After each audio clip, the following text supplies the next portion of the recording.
I'd try this a new way. I'm gonna show you the tricks that I know.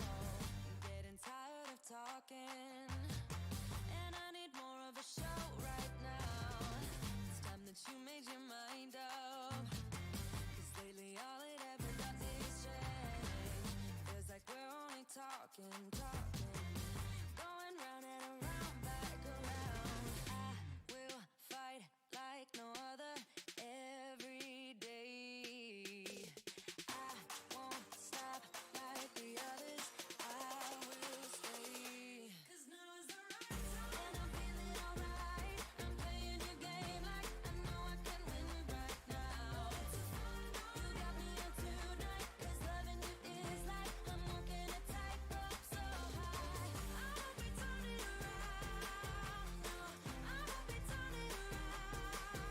It's the right time. You feeling alright? I'm playing your game like I will win tonight. I think I'll do it on my way. I'm gonna show you what I'm going through.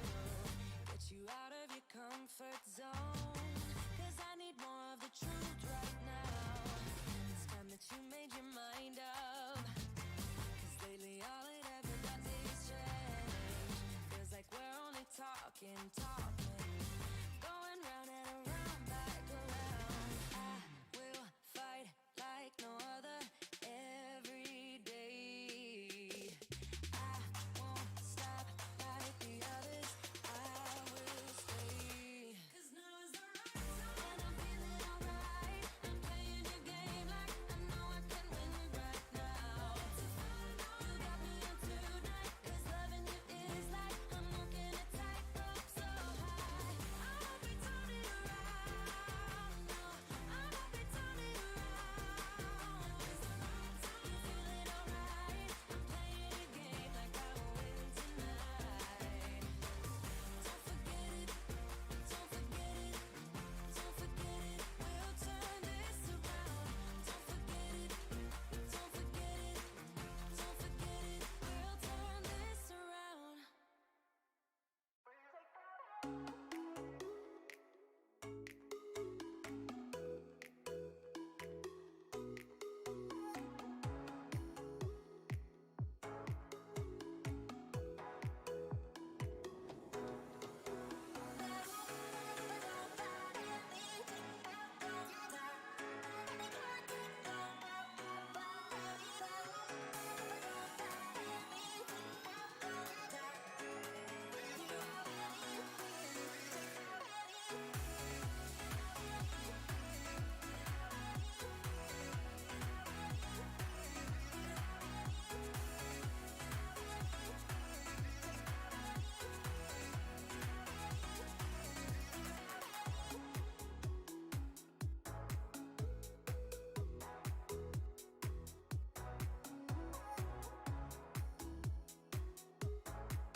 Hey guys, Sean here. Welcome to the F1 Word and to some Monaco Grand Prix race reaction. Yes, back in Monaco after a...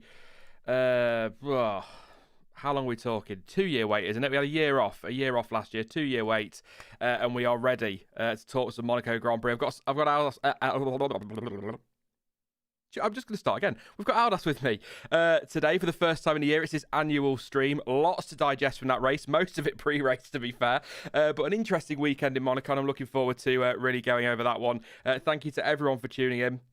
Hopefully I'll find some form in a minute with this stream. But yeah, it was Monaco. If you want my initial reaction, it's what we get, isn't it? I mean, do we really expect a crap ton of overtaking when we go to Monte Carlo? No, if you do, I don't know what to tell you. It's just not what happens. It's a strategy race, and kind of, we weren't robbed of a strategy race as such today, but as soon as Leclerc didn't start, obviously that kind of took away some of that at the front. But I enjoyed it. It was all right. It's Formula One. I love Formula One. Here is your result. Max Verstappen wins the Monaco Grand Prix. First time on the podium and first time winning in Monaco. Crofty told us that 9 times towards the end of the race. Carlos Sainz, second place. What a result for him. First podium, I believe, for Ferrari. Correct me if I'm wrong. Lando Norris, just always on the podium now, apparently. Third place. That's his third podium, of course. Seemed quite emotional, actually. Maybe I was reading him wrong, but seemed quite emotional at the end of that one. But a podium in Monaco, I mean, that's incredible, isn't it? Perez, I think, did a great recovery to 4th place. Brilliant strategy by Red Bull. 5th for Sebastian Vettel. Points.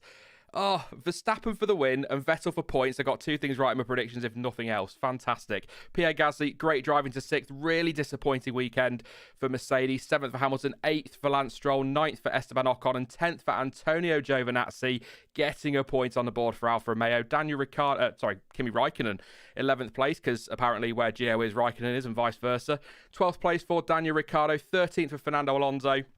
Really disappointing weekend for him. 14th for George Russell. 15th for Nicholas Latifi. Yuki Tsunoda, try something different on strategy, didn't quite work. 16th place for him. 17th for Mazepin, who beat Mick Schumacher every week. 18th place, and it's a DNF for Valtteri Bottas and a DNS for Charles Leclerc. Let's bring Aldas in then. It's been a while, mate. I said it to you just before we went live. It's unacceptable that we wait so long between streams. How have you been? Did you enjoy that one? I have been. I'm sorry. Did you say did I enjoy that one? Correct answer is really yes. hitting me with the difficult questions. And to be honest, Sean, very thankful to be back. But I do have a bone to pick with you because this is my second stream, and the first one we did was the Spanish Grand Prix, and the second one is Monaco. So I think you're trying to send me a message with these. But no, I am very happy to be back. And despite the race maybe not being a classic. It still does spice up the championship. Loads of really cool stories and kind of interesting things to talk about. So yeah, looking forward to this one. And again, just thank you for having me back. No worries, mate. Maybe it's you that jinxes the races. When I'm like, Aldas, do you want to do the stream? Just say no. Because then we might get some great races. But I love how diplomatic that was. It wasn't a classic. That's kind of perfect. I love the way that was put. But I think, weirdly, we have to start with the pre-race, don't we? Because Charles Leclerc lined up on pole position for his home Grand Prix. Obviously had his accident in qualifying. We'll get into that later, I'm sure. Damage to the car, question marks over the gearbox. Ferrari said inspections on that were fine. Apparently, at the moment, it still wasn't a gearbox issue. Turned out to be a drive shaft issue, and he couldn't start the Grand Prix. Went round on his the lap to the grid, reported there was a problem, went back to the pits, and that was race over for him. Gutted for him, not going to lie, obviously, but we've got to be honest, it was his mistake in qualifying that's kind of caused this. So I think, people are saying he's unlucky. I wouldn't really call that unlucky. That was his mistake, but I still do feel for him. It's home Grand Prix, this curse that everyone talks about. But I feel him not starting, I said it at the start there, kind of cost us that strategy battle at the front today. Because I think if Leclerc had pole position, started, got off the line, stayed ahead of Verstappen, I think we'd have had a much closer fight at the front with strategy between Ferrari and Red Bull. I think obviously massive disappointment for Charles. I think it was mentioned about 1 million times. He still hasn't finished a Monaco Grand Prix because in 2018, I think he smashed into the back of I think it was Brendan Hartley or someone. And then obviously even in 2019, had a awful race, crashed very early on. And even now he didn't even get to start it. So he just doesn't have any luck in Monaco. But certainly this one it's all down to him. I mean, at the end of the day, you can say whatever you want about perhaps being unlucky. There was a lot of talk. Is there a problem with the gearbox? Did they not check it enough? What's wrong with Ferrari? Did they risk it too much? But I think it was just Charles Leclerc risking it in Monaco, and it didn't pay off in the end. It's just so weird how it all played out. I mean, he got pole position, then there was a little bit of controversy. I was just trying to spice it up on Twitter a little bit. I don't think he actually crashed on purpose. Obviously, it was just a mistake that happens. But the fact that it was this build up of course it's everything is okay, the gearbox is fine, the car seems fine, and we're thinking Charles Leclerc on pole. I mean, what a race we could have, what a story. And then all of a sudden he can't start the race. So a massive bombshell, I think, and also it definitely kind of took away from the race because Verstappen versus Leclerc, I mean, that is always spicy. So yeah, kind of definitely affected the race. It is worth note. I was watching the interviews after Sky on Sky actually before we went live. That Mattia Binotto and I think Villager in chat just pointing out Binotto saying it wasn't actually related to the crash. So I think there's a lot of ifs and buts at the moment because some are saying, Ferrari initially were like, there's no problems, then there is a problem, then it's not related to the crash, then it is. And I think there's a lot of confusion there. So I'm looking forward to seeing what Ferrari find when they do their deep dive into what went wrong. But if it is, it is the left drive shaft, as they're saying, if that is unrelated to the crash, then I think we can say that is just rotten luck that there were no problems. Then all of a sudden it turns out that a completely different issue arises. I mean, that's typical. But you said it yesterday on Twitter, mate. I nearly responded and thought, I just can't be bothered with Twitter today. It was one of those days. And you said about Ferrari and when Ferrari is winning, F1 is winning. All I wanted to reply was, I can't explain it, but when Ferrari are competitive, it just feels right. Everything just feels right with Formula One.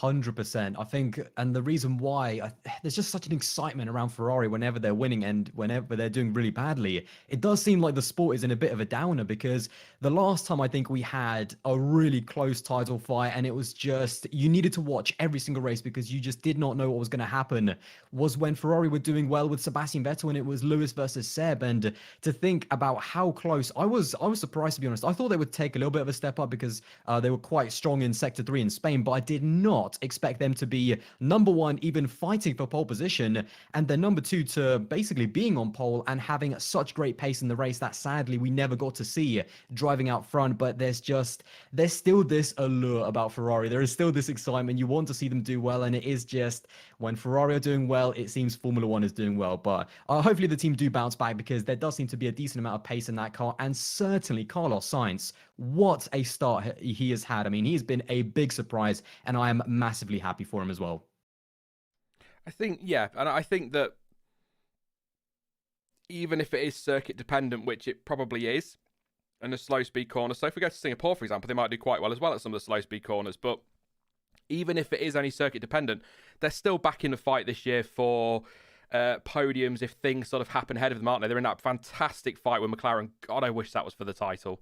I really, really do. I miss Ferrari versus McLaren, but it's fantastic. There's 2 points between them now in the Constructors. So Carlos Sainz do some great damage limitation to keep that one tasty. But I think Ferrari are looking good this year, so I'm quite excited. But we'll talk a little bit more about them in a minute. We've got to talk about Max Verstappen, the race winner. And, this is not anything against Lewis Hamilton. It's nothing against Mercedes. I've got to say, how nice is it to see somebody other than Mercedes or a Mercedes driver topping the World Championship? It has been so long since we've seen that. Again, nothing against the other guys, but I just think that's confirmed today that, okay, again, this could be a bit of a circuit-specific thing, but it confirms to me that we have got a proper title fight this year, mate, and I cannot wait. And I just grin as soon as I say it. I'm so excited for this year. I am buzzing. I mean, it is absolutely incredible to finally have a title fight again because as good as Valtteri was, and we're going to talk about him a little bit later, he just hasn't been able to consistently challenge every single race in both 2019 and in 2020 to give us that really close title fight that we want when he has had the car. But now Red Bull leading both the drivers and constructors titles. I've checked. I think it was by 1 point now that they lead. Now that they lead the constructors. It's crazy, and I think it is the first time since maybe when Sebastian Vettel had that crash in Hockenheim, because I think he was leading the title in terms of the drivers. So it has been a very long time, but we do have I'm just really happy that we do have a title fight and we have two guys with cars that are absolutely good enough. Now it's going to come down to who does the best job in qualifying, who does the best job in the race, and which team does the best job in terms of preparation and strategy during the race. They've both got the cars. Now it's down to the drivers. Yeah, 100%. It's gonna be. It's going to, and I hope it goes down to the wire. I hope this isn't like Ferrari a few years ago where it fizzles out kind of mid-season. I really hope this goes all the way to Abu Dhabi because it'd be kind of the perfect way to sign off on these rules. But Verstappen today, I don't really know what to say about it. It kind of was, he just controlled it, didn't he? He got out front, a bit of a shaky start with some wheel spin, came across nice and aggressive on Bottas to keep the lead, and from there he never really looked back. There was something brewing between Bottas and Verstappen before the Finns' tyres went off, but he always looked to have it under control. Even when Sainz started to come back later in the race, he was just able to then pick up the pace again. But it was another one of those Monaco Grand Prix where the leader essentially drove at a pace that was necessary to look after the tyres and any fuel consumption they need to worry about. Not usually an issue in Monaco, but obviously they underfuel the cars. It was just one of those controlled races, wasn't it? So not a thrilling drive. I know we love Monaco on a Saturday, seeing these drivers trying to keep it out of the barrier on the limit right up to the edge. It's fantastic to watch, but on a Sunday it's always about looking after those tyres and just making sure you keep track position and get your gap, if you like, in that pit stop window back to a Stroll or a Vettel or whatever. So I'm not taking anything away from him. It was a fantastic drive. He managed to get to the end of 78 laps around Monaco, but it was very much just a controlled performance today. Absolutely. I mean, what else can you say about his race? There's not too much you can. He just controlled it. Again, like a tiny little, maybe not really mistake, but a little bit of wheel spin at the start, but he just controlled the rest of it. And even in those in kind of the early phases of the race where Bottas was almost on his DRS, about 1.5, 1.2 seconds behind him, I think he was just controlling the tyres because we saw later on, about 15 or 20 laps later, Valtteri's tyres were gone whilst Max was just like, they're totally fine. I'm calm. So I think he was just controlling it the entire way, probably coasting half the lap. So yeah, and I think there was a really funny moment later on in the race where his team literally just had to like check on him, you know, how's it going, Max? And he was just like, oh yeah, great. So it's just one of those Monaco victories, lights to flag, but he did everything he needed to. And although again, this race might not have been the most exhilarating, it's a different kind of challenge. It's a concentration game in terms of every single lap, making sure you're on it. And Max Verstappen, he was absolutely flawless. Great pit stop by Red Bull. I think it was 2 seconds, so you can't even fault them as well. They nailed the strategy, and in the end, I mean, he definitely is going to remember this one. This is a very big, not just win for him, but I think it will be a very big turning point in the championship as well. Nightcrawler says Max literally raced himself. That's kind of essentially what it was, different, wasn't it? Well, I mean, we'll go through as we always do now on a Sunday, team by team. So obviously we start with Verstappen. We'll talk about Red Bull as a whole and Perez as well. But there were moments where Bottas looked like he was going to come back at Verstappen, and there could have been something. So it was another one of those days where Red Bull really needed Perez up there just in case. As it turns out, Mercedes just had a rotten day. We'll talk about Bottas in a bit, but I think a great recovery for Perez, but I think more about, obviously he's got to keep the pace up, he's got to keep the gaps down, and he's got to do the laps when they're needed around pit stops. But for me, that all came down to strategy, that fourth place, because it was brilliantly played by Red Bull to look after everything. And then as soon as people start pitting, Perez bangs the laps in, manages to get the gap he needs, and pits and comes out in fourth place. And I think that was probably, after qualifying in the early stages of the race when he didn't really gain anything, I think that was probably the best for him today, because Verstappen, Sainz, Norris, and obviously Bottas early on kind of had control, didn't they, those top four places. So, you know, if he gets his qualifying right, I think the pace is there for Perez, but I can't see how he could have done any better than fourth today without something dramatic happening ahead, other than obviously Bottas's incident. Yeah, I agree. I think that Perez did the maximum that he could, and it's a bit of a, he's not doing as well in qualifying. There's no doubt about that. He did a good job in Imola to out-qualify Max, and I thought maybe that could have been a bit of a, not maybe pace, but emotional springboard of, yeah, you know, I've got that. That's it. I've out-qualified Max at least once. Now I just can get my head down and do the job. But in terms of the races, I think he's been right there. His race pace At no point have I looked at him and thought, oh my God, he's a second slower than Max Verstappen or anything like that. He has been right there during the races. And he also gained the most amount of positions joint with Lance Stroll, with 5 positions gained, finishing in P4 just outside of the podium. And I think it was a Checo drive, wasn't it? I mean, just managing the tyres, absolutely nailing the strategy with his team. And yeah, he definitely did the maximum that he could. And I think it's a very decent race. He just now needs to get that first podium. He needs to get that monkey off his back so that it's not, we don't get midway through the season and say, oh, Checo, he's doing well. He's doing maybe better than Albon and Gasly, but he still doesn't have that podium. So he needs to nail those qualifyings because he's pretty good around Monaco. And yeah, it wasn't the best weekend for him. So yeah, I think overall it's a very solid, I think, day for Sergio Perez, and just overall for the team. Again, they gained over Mercedes. So I think they're going to leave pretty happy, to be honest. Yeah, I tend to agree as well. And that's kind of, I mean, correct me if you disagree or if I'm wrong, but that's kind of Perez's career, isn't it? He's never been one that you look at as a Mr. Saturday, has he? I mean, Ocon, for example, I think fairly comprehensively battered him in qualifying when they were at Force India.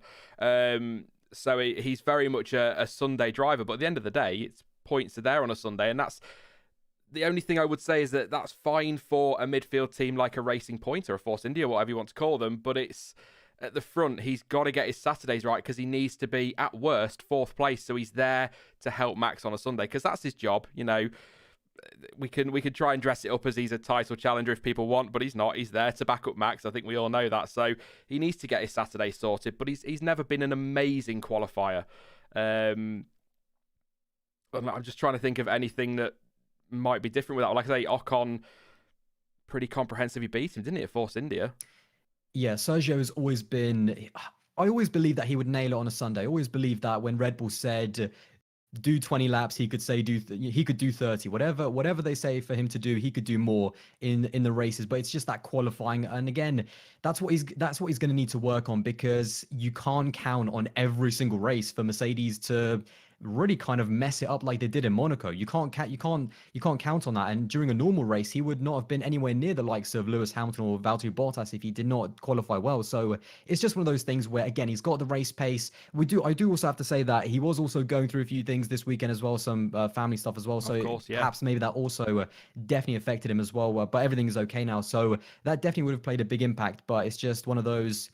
He's been doing very solid. I've been really impressed by him, but he needs to just at some point take that next step and almost become the Bottas. So again, really solid weekend, and he needs to bounce back and build on it in Baku, because he's also pretty good around Baku as well. Scored a podium, I think, a few times. So that's going to be a big track for him. He's got a lot of pedigree there in the past. He's got a great car that just won the Monaco Grand Prix. It's going to be, I think, a big weekend for Checo.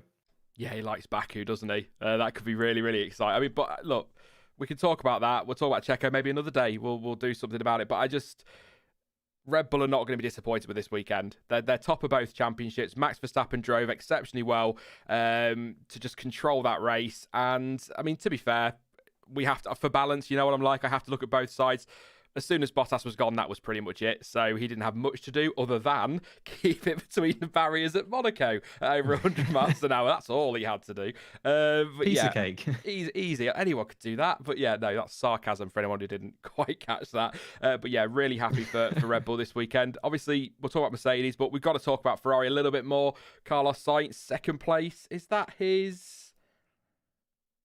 Is that his best result? No, he was 2nd at Monza, wasn't he? So he's equalled his best result for McLaren. But I think Ferrari were the big surprise of the weekend. I thought they'd do well. I thought they'd be possibly topping the midfield ahead of McLaren, but the pace they had was unbelievable. And Sainz actually feels he could have got pole. But as Martin Brundle said in commentary a few times, I think about 13 drivers thought they could have got pole without the red flag. So, Mick Schumacher's like, I could have got pole. You're in the garage, mate. What are you on about? But yeah, no, I'm really chuffed to see Ferrari up there. And I think there'll be a lot of excitement about the fact they've got the pace. I think they'll be very happy with 18 points. I think Sainz will be thrilled with 2nd. He drove really well today. Did sort of start to look as though he could threaten Max for the win, but didn't quite have the pace in the end. But I think there'll be a little bit of frustration as well in that even though they got a podium, so did McLaren, and they're their closest rivals in the championship. So they've not taken many points away from them. But what did you make of Sainz's race today? To be honest, I really don't know how to feel about it, because on one hand, he's absolutely fantastic. I think a lot of people were so excited also to see Lando on the podium, but I mean, Carlos Sainz, he finished above Lando and did even better in qualifying. So I feel like he has just had such an amazing weekend. But on the other hand, I really do agree with him. He could have had pole. He definitely. I think I kind of really like his mentality in terms of not being happy with where he is. He wants more out of every single race, and I really like that because that's what Ferrari need. And I think on one hand, definitely, I mean, pole position was there. He definitely had the pace, and I think it was just about putting the right lap together. Maybe the fact that it was the first time he was properly at the front in a Ferrari in Monaco, it does change things. And then in the race, I mean, he was again flawless, and the fact that he was really keeping up with the likes of Verstappen and Bottas in the early stints and in the final stint, he was definitely putting a little bit of pressure on Verstappen, which I think is just a really big bonus for Ferrari. So in terms of the outside perspective, yeah, great race for Sainz, great race for Ferrari. Really good to see them up there on the podium, and just also a lot of, especially after Charles not even being able to start the race, seeing the team happy at Monaco and seeing the team happy again. But yeah, on the other hand, could this be one of those that just kind of ran away from Carlos Sainz? I don't know. It would have still been very difficult to beat Max, but could you imagine if Carlos Sainz managed to put it on pole and then maybe convert the win? That would have been absolutely massive. So maybe it is the one that got away, but overall, I think it was an unbelievable weekend for Sainz. His first podium for Ferrari. So yeah, just an unbelievable weekend all round.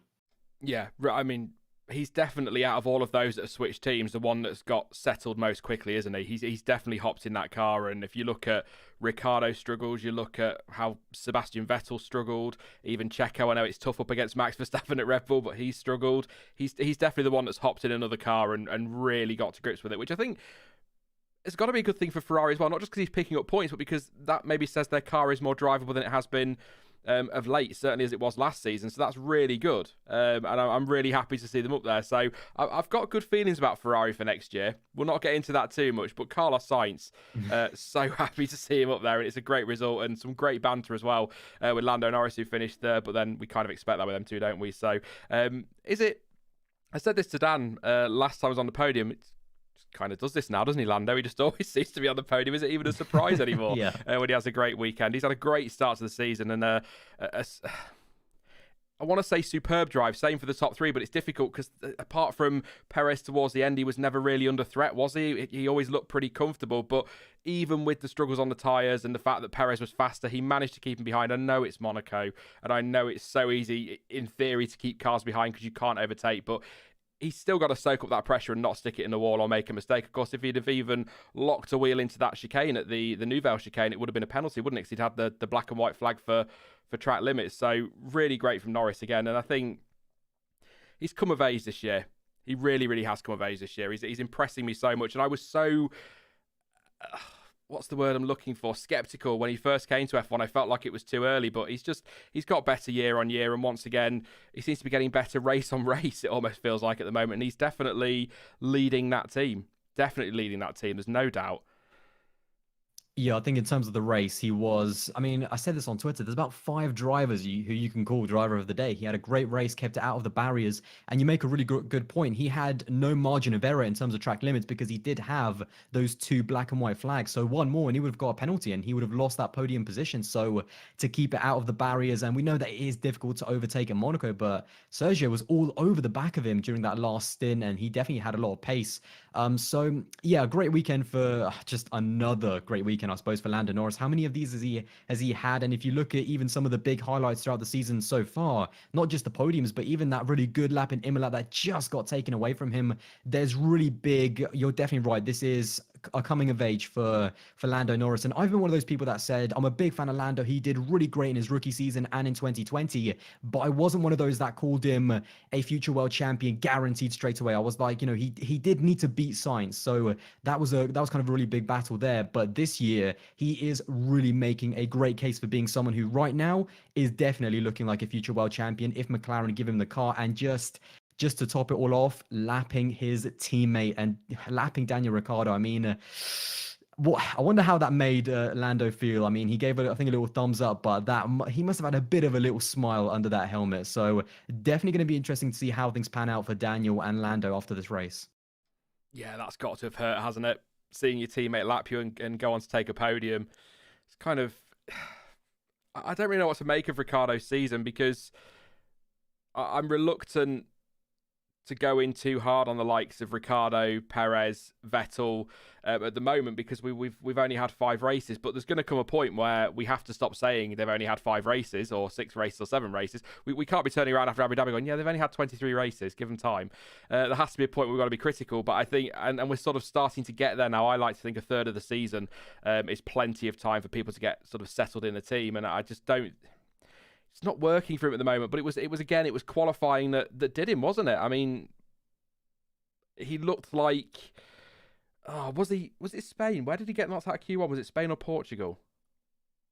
I think in Spain he actually outqualified Lando, so it definitely wasn't Spain. But yeah, qualifying's been a weird one, because if you look at last year, I mean, he absolutely obliterated Ocon at Renault. So yeah, quality has been a weird one. But I think yeah, it was a rough race, and I saw his interview with Sky, and he just said he just wants to forget about this one. It was a bad weekend all round.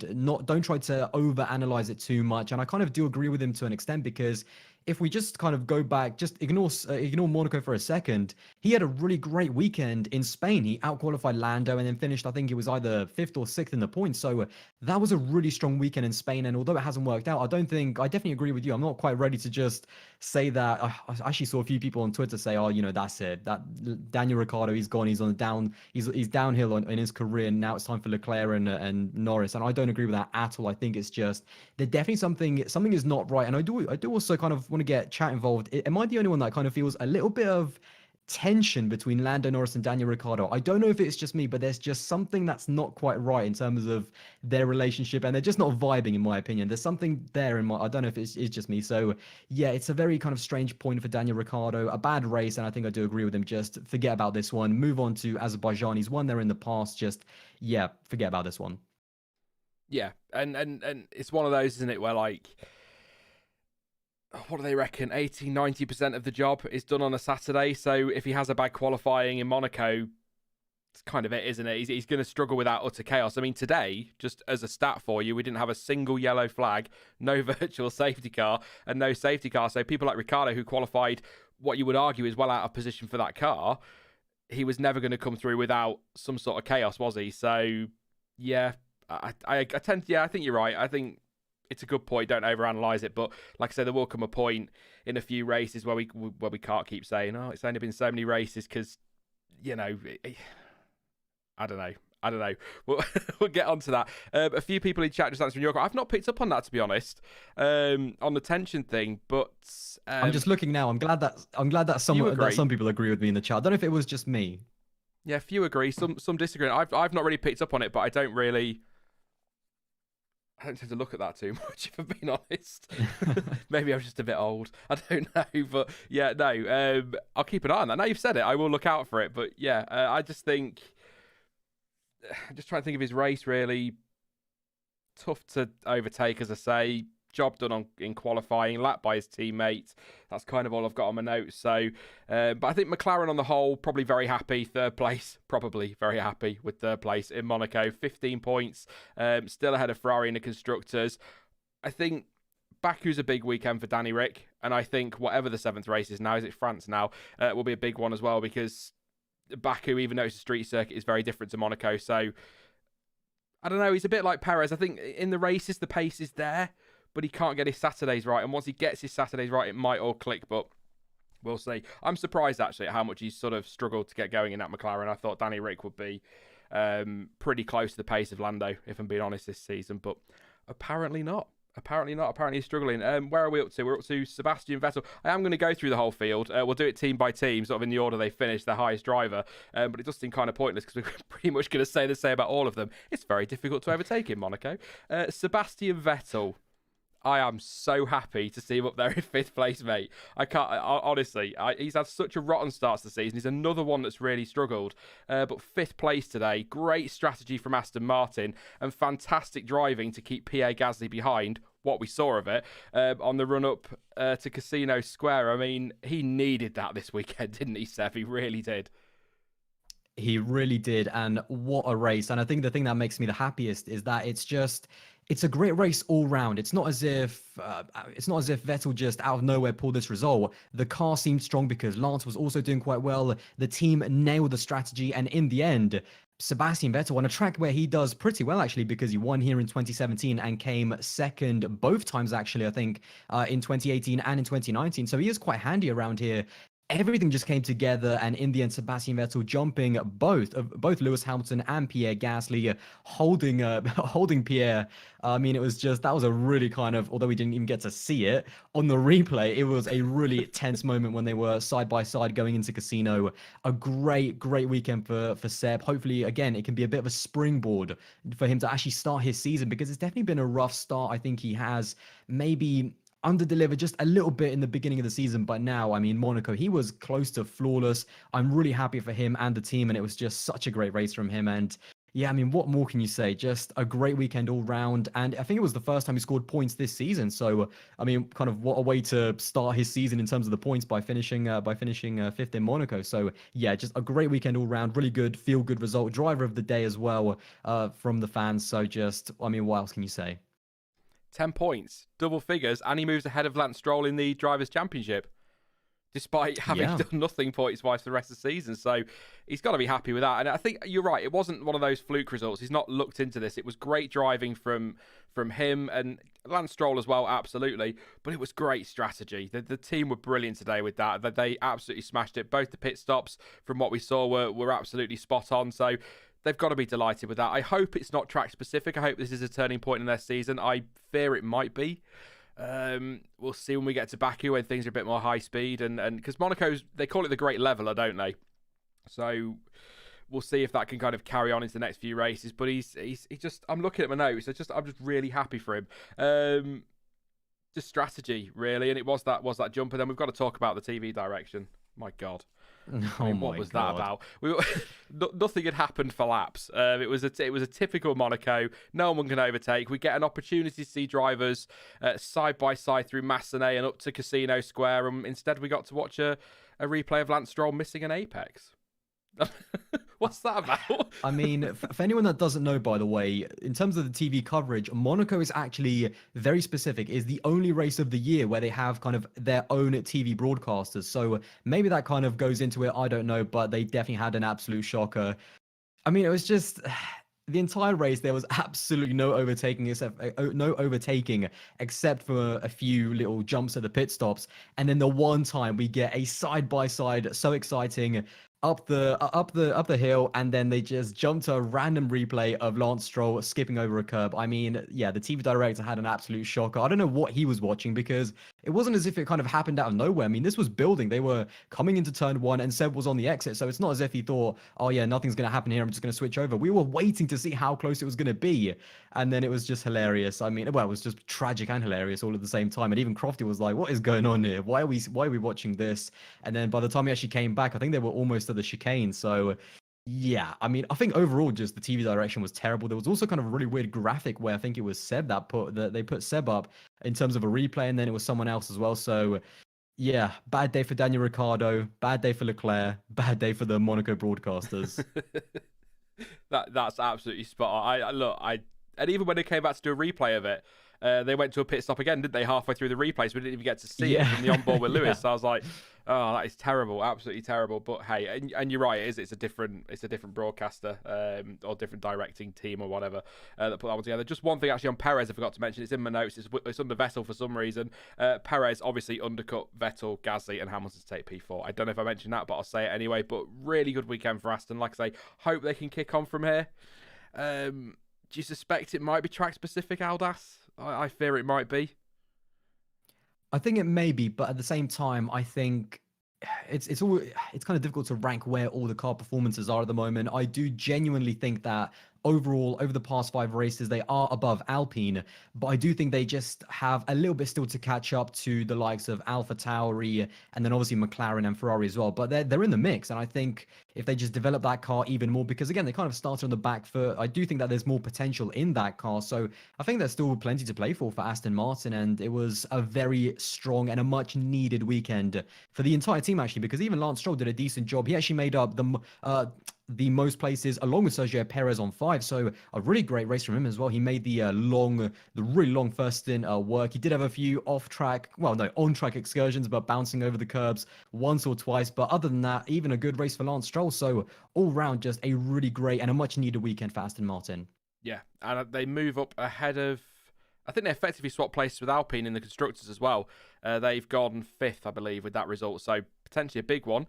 Hopefully that'll carry on through the rest of the season. But like you say, great weekend for them. I think Stroll... I'm just going to say it super quickly. I think he still continues to grow. I think he's another one of those drivers that's growing really, really nicely. It's taken him a while, bless him, but he's not always had the best car. He did a great job last season for the first part at least. And he seems to be doing quite well in that team as well. I'd argue... certainly for the first 4 races, and all right, one swallow doesn't make a summer and all that. I'd probably say that he was very much leading that team early doors. So a lot of people thought Seb was going to walk into that team and boss it and lead it and put Stroll in his place, and he has not at all. So great weekend for Aston, great weekend for Gasly as well. Another driver that I seem to say that about most weekends at the moment, certainly on a Saturday. Fantastic performance to take 6th place, and again unlucky not to kind of be able to fend off Sebastian Vettel or get past him after that pit stop, but I think he can be very, very happy with 6th place. Lots of points for AlphaTauri. Again, they frustrated me so far this season because they've had a car that seems capable of scoring lots of points, yet they haven't been scoring lots of points. So that's a big result for them today. So very, very... I'm just looking at my notes while I read this. He was again overcut by Perez, or undercut by Perez. It was an overcut, wasn't it? Would have been, because he went longer, yeah, overcut. So, yeah, but I think the Vettel-Gasly scrap was kind of the cork in the bottle for the midfield, wasn't it, today? And that kind of gave us a bit of a train that maybe...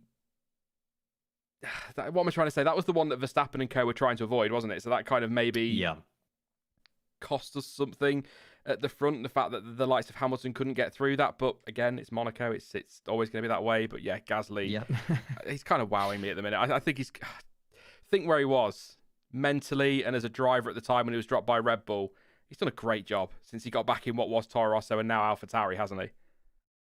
Oh, yeah, absolutely. I think he was one of the biggest stories of 2020. And even this season, to be honest, I think he's actually not... To be honest, I don't think he's had a great start to the season because the AlphaTauri car definitely looks good. But I think obviously having that incident with Daniel Ricciardo in the first race, a decent 7th place finish in Imola, but then only 10th and 10th in both Portugal and Spain. This was a big result for Pierre Gasly because we know how good he is and we know now how good that car is, but it just hasn't seemed to come together. But this was, again, a great weekend from start to finish, qualifying in 6th, finishing in 6th. I mean, what more can you say? It was kind of... There's so many teams, actually. Ferrari, Aston Martin, AlphaTauri. It's just been a great weekend all round, really solid points. And yeah, again, similar to Seb, really. I hope this is kind of a springboard for Pierre Gasly, because certainly he hasn't had the best start, in my opinion, but he can be a big factor, in my opinion, in that Ferrari-McLaren battle. And I'm still expecting at least one podium this season, I think, with that car. If we get into a crazy race, we know that Pierre Gasly can survive the pressure. Obviously, he grabbed his first win last year, so we know he can do that. So, yeah, just looking forward to seeing, hopefully, Pierre, again, just do even better in the coming races. Disappointing day for Yuki again, though, his teammate. He got off to quite a fly, didn't he? A lot of talk in Bahrain about him, that move on Alonso. Doesn't seem to be flustered by anybody, and he just seems to have got a little bit frustrated at times over the radio. We haven't heard much from him today, but not really a lot to say about his race, other than, again, qualified low down, so was never going to have a great afternoon without chaos. But one moment was quite worrying for him, where he got it all wrong at Rascasse and locked up and nearly went into the back of another car, so had to avoid that one. I think possibly Latifi, as that crops up on screen there. But yeah, a bit of a scary moment for him there, but not really much happening for him this weekend, was there? And just, again, like we've said 100 times in this stream already, and we're probably going to have to say another 100 times for people that are just coming in, you qualify down in whatever, 14th, 15th, 16th place, you're probably not having a good Sunday. Yeah, I think with Yuki, he does have the speed. There is a good driver somewhere there, but he does need to do a bit more of maturing, and especially we've seen with some of the radio messages, some of the things he's seen, some of the crashes as well. I think it was just kind of a solid-ish weekend to make sure that he didn't keep it, to make sure that he didn't put it in the barriers. I was about to say keep it in the barriers. It was just a good weekend for him to make sure to get the car home safe and just move on from this one, because I think it has been tough on the rookies, I think, in general. even Alonso. But, you know, I think in terms of Yuki, what can you really say? It's not a great start. I think he started really well in Bahrain, but yeah, just need to move on from this one and just make sure you keep the car clean because he's had too many incidents. The car is good. There is pace in that car, and he is a quick driver, but what do you think, Sean? Is it just a case of do you still think he's going to be there next year, or do you think he will eventually find his feet later on in the season? Because I'm not sure at this point. I think he will. I think you're right. He's quick. I mean, we saw. I know we've had this conversation on streams before, actually, and when we had our private 19-hour chats. You know, just because you do it in F2 doesn't mean you're going to be able to do it in F1. But he's super quick. He's definitely a quick driver. He showed that in Formula 2 and surprised a lot of people. But I am starting to maybe just wonder on Yuki if it was a year too soon for him, maybe. And I just wonder if perhaps maybe the Honda thing ending this year, maybe they felt they needed to rush to get him in this year, you know, from a commercial point of view. Otherwise, I kind of feel like Gasly and Albon would have been a better pairing there for AlphaTauri. But again, 5 races, completely new to F1. He had 3 days. You know, it's not the same as your Sebastian Vettel, your Daniel Ricciardo. He's never driven a race in Formula One before, so 3 days of testing and then into 5 races fairly swiftly. I mean, it's a steep learning curve, isn't it? So I think the pace is there. I think he will find his feet. The big question is Helmut Marko going to have the patience to give him that time? That's my only concern. I think if it was up to like a Franz Tost, for example, he'd be given a couple of seasons to get up to speed, maybe even 3. But Helmut Marko isn't a patient guy, so we'll see. I just that was the one thing that came into this season with Yuki for me was it because it was his first year in F2 last year. And then to go straight into Formula One, you think, oh, was that a bit quick? And you watch Bahrain and you go, no, apparently not. And then since then, he's really struggled. So he'll learn. I think he'll get there, but they've just got to have some patience with him. But just a frustrating weekend for him. But a good weekend for AlphaTauri, don't get me wrong, because it's points for Gasly at the end of the day. So and it's decent points that keeps him ahead of Alpine or whatever in the constructors, or keeps him in the position in the constructors. So yeah, here's something. So if you'd have told me this at the start of the weekend that we would be nearly 45 minutes into a stream before I talked about Mercedes, I'd have never believed you. Lewis Hamilton, the highest and only finishing Mercedes today, 7th place, an absolute shocker. What have we got? I mean, what haven't we got for them? Just couldn't hook it up in qualifying at all. Apparently struggling with tyre warm-up, so that's why he was so far off the pace. Bottas made some setup tweaks, which helped him to get actually a really good qualifying, as it turned out, on the front row. As we said earlier, with Verstappen, was very much in the fight, Bottas, but we'll come to him in just a second. For Hamilton, though, just a really frustrated, like over the radio, really frustrated. Couldn't get past Gasly. Nobody could get past anybody. The team tried to pit him. He thought they'd be going long. They tried to undercut. Gasly was quicker. It didn't work. He ended up losing out to Gasly and Perez. Did he lose out to Vettel as well? Or was Vettel already ahead of him? Yeah. So Vettel jumped him, yeah. He was really, really frustrated over team radio, and the pace just wasn't there. He did come in late on to make the extra stop and go for fastest lap, which from the championship point of view was the right thing to do, but just a shocker from Mercedes all around. And Hamilton, you know it's a bad weekend for the team, and you know he's struggling when Lewis Hamilton comes over the radio and just quite openly says, not in these words, but effectively, this isn't good enough. What are we doing? We need to. It's going to be a bumpy debrief after this weekend for Merck, and it's cost them big time in the championship, hasn't it? It has, yeah. I mean, where do you even start with this one? I think certainly in terms of qualifying, yeah, not good enough from Lewis. Actually, not good enough from Lewis in terms of the practices as well, because he just never seemed on it. Valtteri did, I think, a really good job qualifying qualifying up there. Lewis Hamilton absolutely nowhere. So that definitely is on Lewis. There's no kind of getting away from that. But in terms of the race, the entire time, even at the beginning, even before the race started, I thought, yeah, 100% Lewis is just going to get, a decent-ish start, maybe gain a place, maybe not. And he's just going to do the overcut on everyone. Once all of the midfield guys pit, he's just going to save his tires and then go really long and show that Mercedes pace, because we know how quick that car is around Monaco, because Valtteri, look at the pace that he had. And when they pitted him early, I was really confused. I didn't really understand it. The entire time, I thought they were going to send him long. And to be honest, I think even he did, because he came over the radio and said, I've been saving these tires. Why did you pit me early? So I don't know whether there was some miscommunication. I thought they would have had the strategy kind of down even before the race in their pre-race meeting. So a very strange strategy from that point. And after that, I think the frustration from him is just the fact that, I mean, what was he going to do? You can't overtake. You just lost basically 2 places. or basically, yeah, lost 2 places to both Gasly and Sebastian Vettel. And he was even jumped by Sergio Perez, I think, as well, because Sergio was on the exact strategy that I thought Lewis was going to be on. So, yeah, just not a great weekend from Lewis, not a great weekend from Mercedes as well. And it wasn't just Lewis's side of the garage. If anything, Lewis kind of got away kind of okay when you compare it to what Valtteri went through. So, yeah, should we talk about Valtteri? I mean, what do you think about that, Sean? Just a mess, wasn't it? I mean, I'm gonna steal. I've written it down. It's one of the lines that always sticks with Martin Brundle.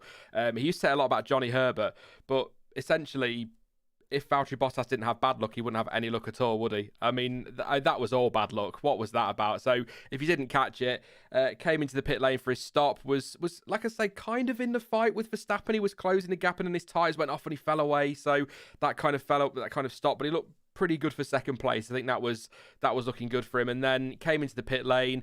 Team went to take the right front off, and it was I've got it written down. A cross-threaded wheel nuts that was machined onto the axle and couldn't be removed, and they just could not get the right front off, and he had to retire. And I think there was a shot a good half an hour or so later of the car sat in the garage with the tyre still on. They could not get it off whatsoever, and it just absolutely, that destroyed his race. Even if they got him out, even if they had eventually got it off and got that on, it was over. It was done. He was not getting back into it, as we know, can't overtake in Monaco. And I fear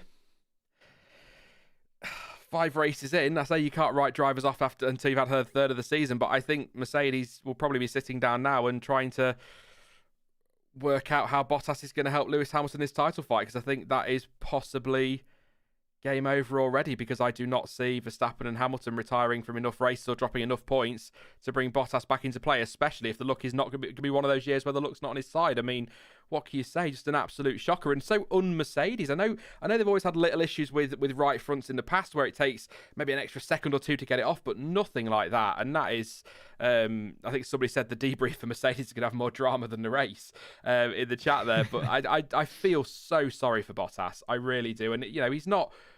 His problems in the past haven't always been down to luck. He's also not delivered when he's needed to, but for the most part, he does the job he's employed to do. And today he was just so unfortunate. I just don't know what to say. Am I being harsh writing him off for the title already?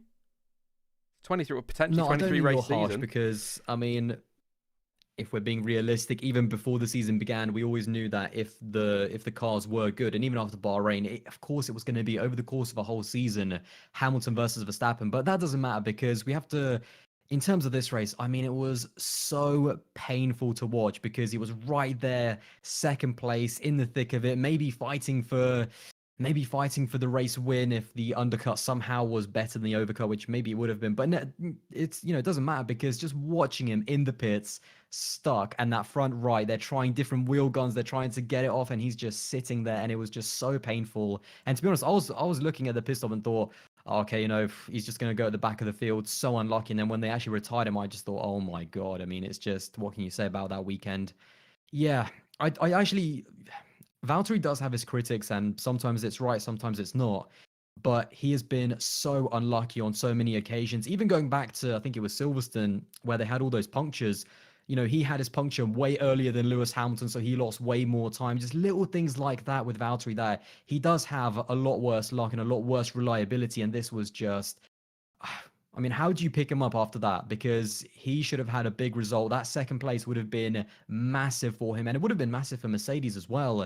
And just watching him sit there with only one wheel on whilst they're trying to, well, most of the wheels on, but just trying to get that one off. I'm struggling to find words. I just feel sorry for him, to be honest. And hopefully he can bounce back and just get a win soon, because that car is good, but the championship is quickly slipping away. I said in my preview, it's not quite now or never for Bottas, but it was getting that way. But second place today, if he'd have managed to hold on to that, and I think he would have done. I know that's all ifs and buts, but I do think he would have done.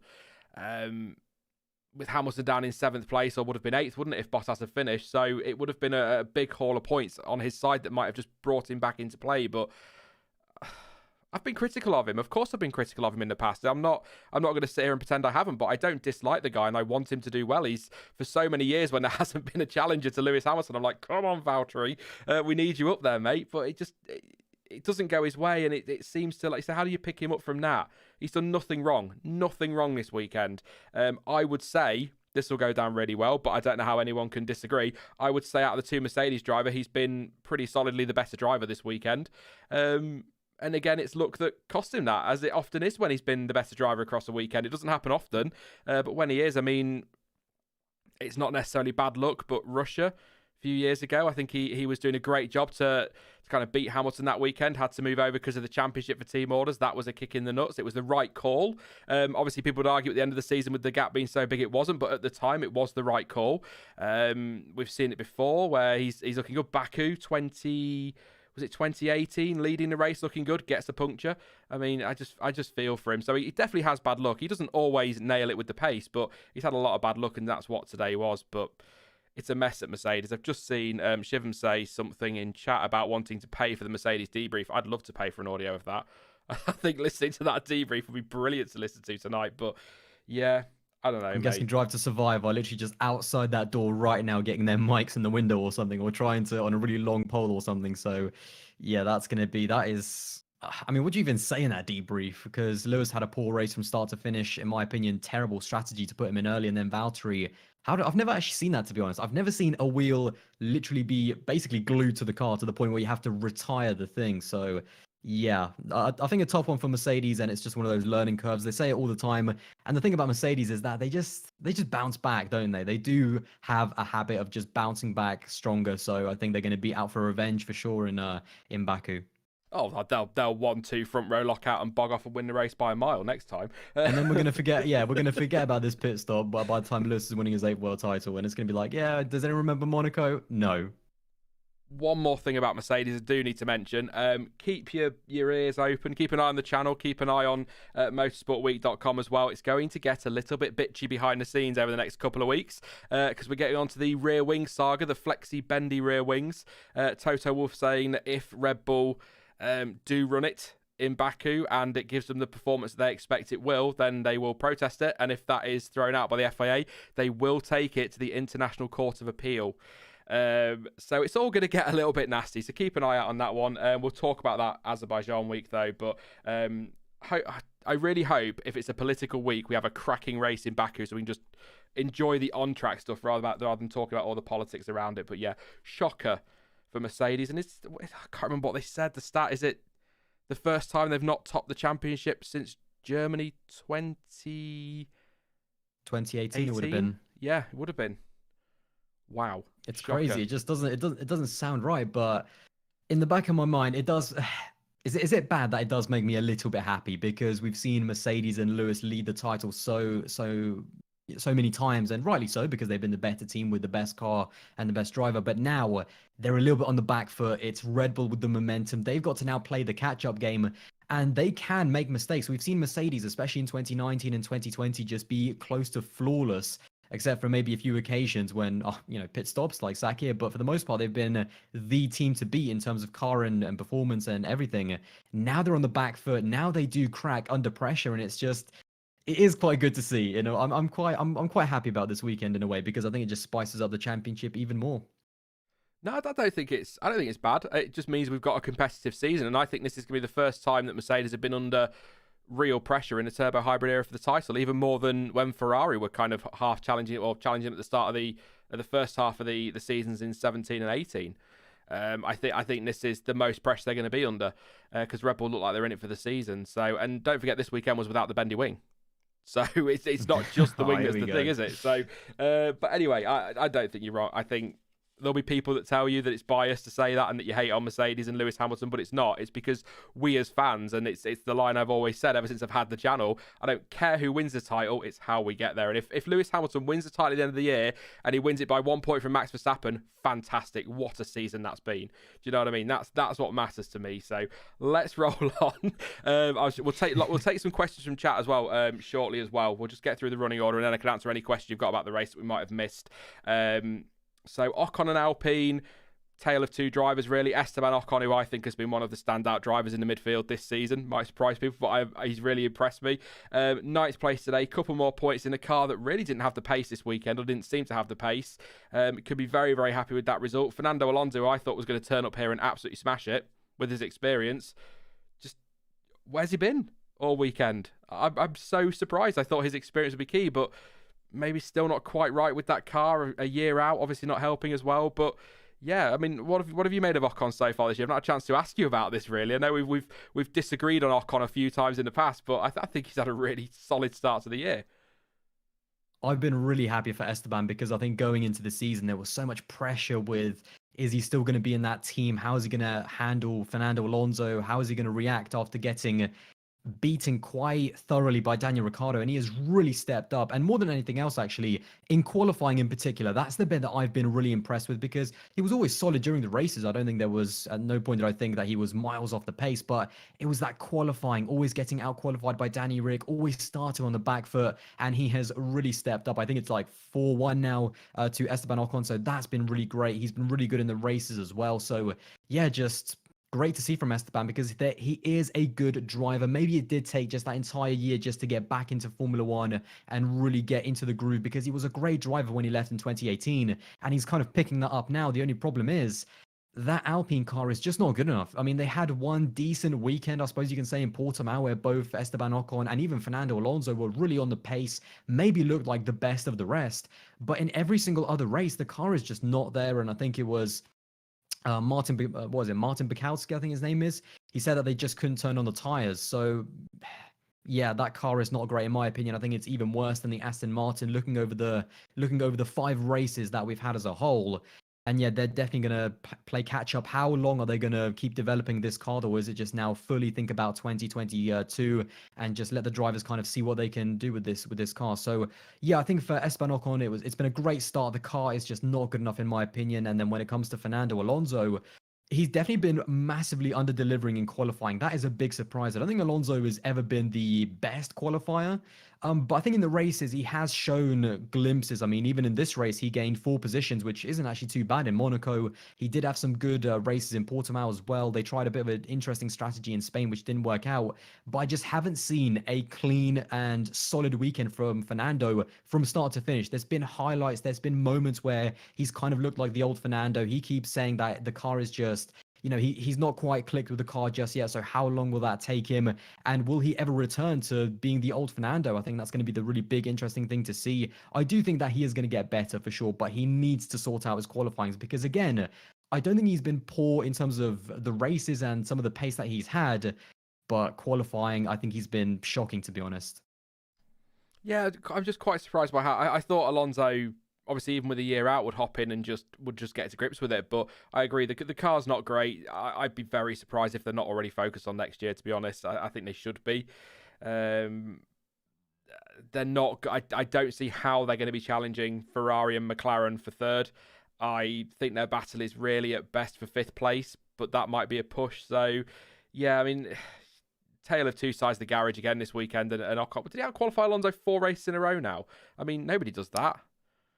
Yeah, not even the legend. Because I think it was just that first race where he got knocked out, I think because of Mazepin's spin in Bahrain. So yeah, 4 races in a row now.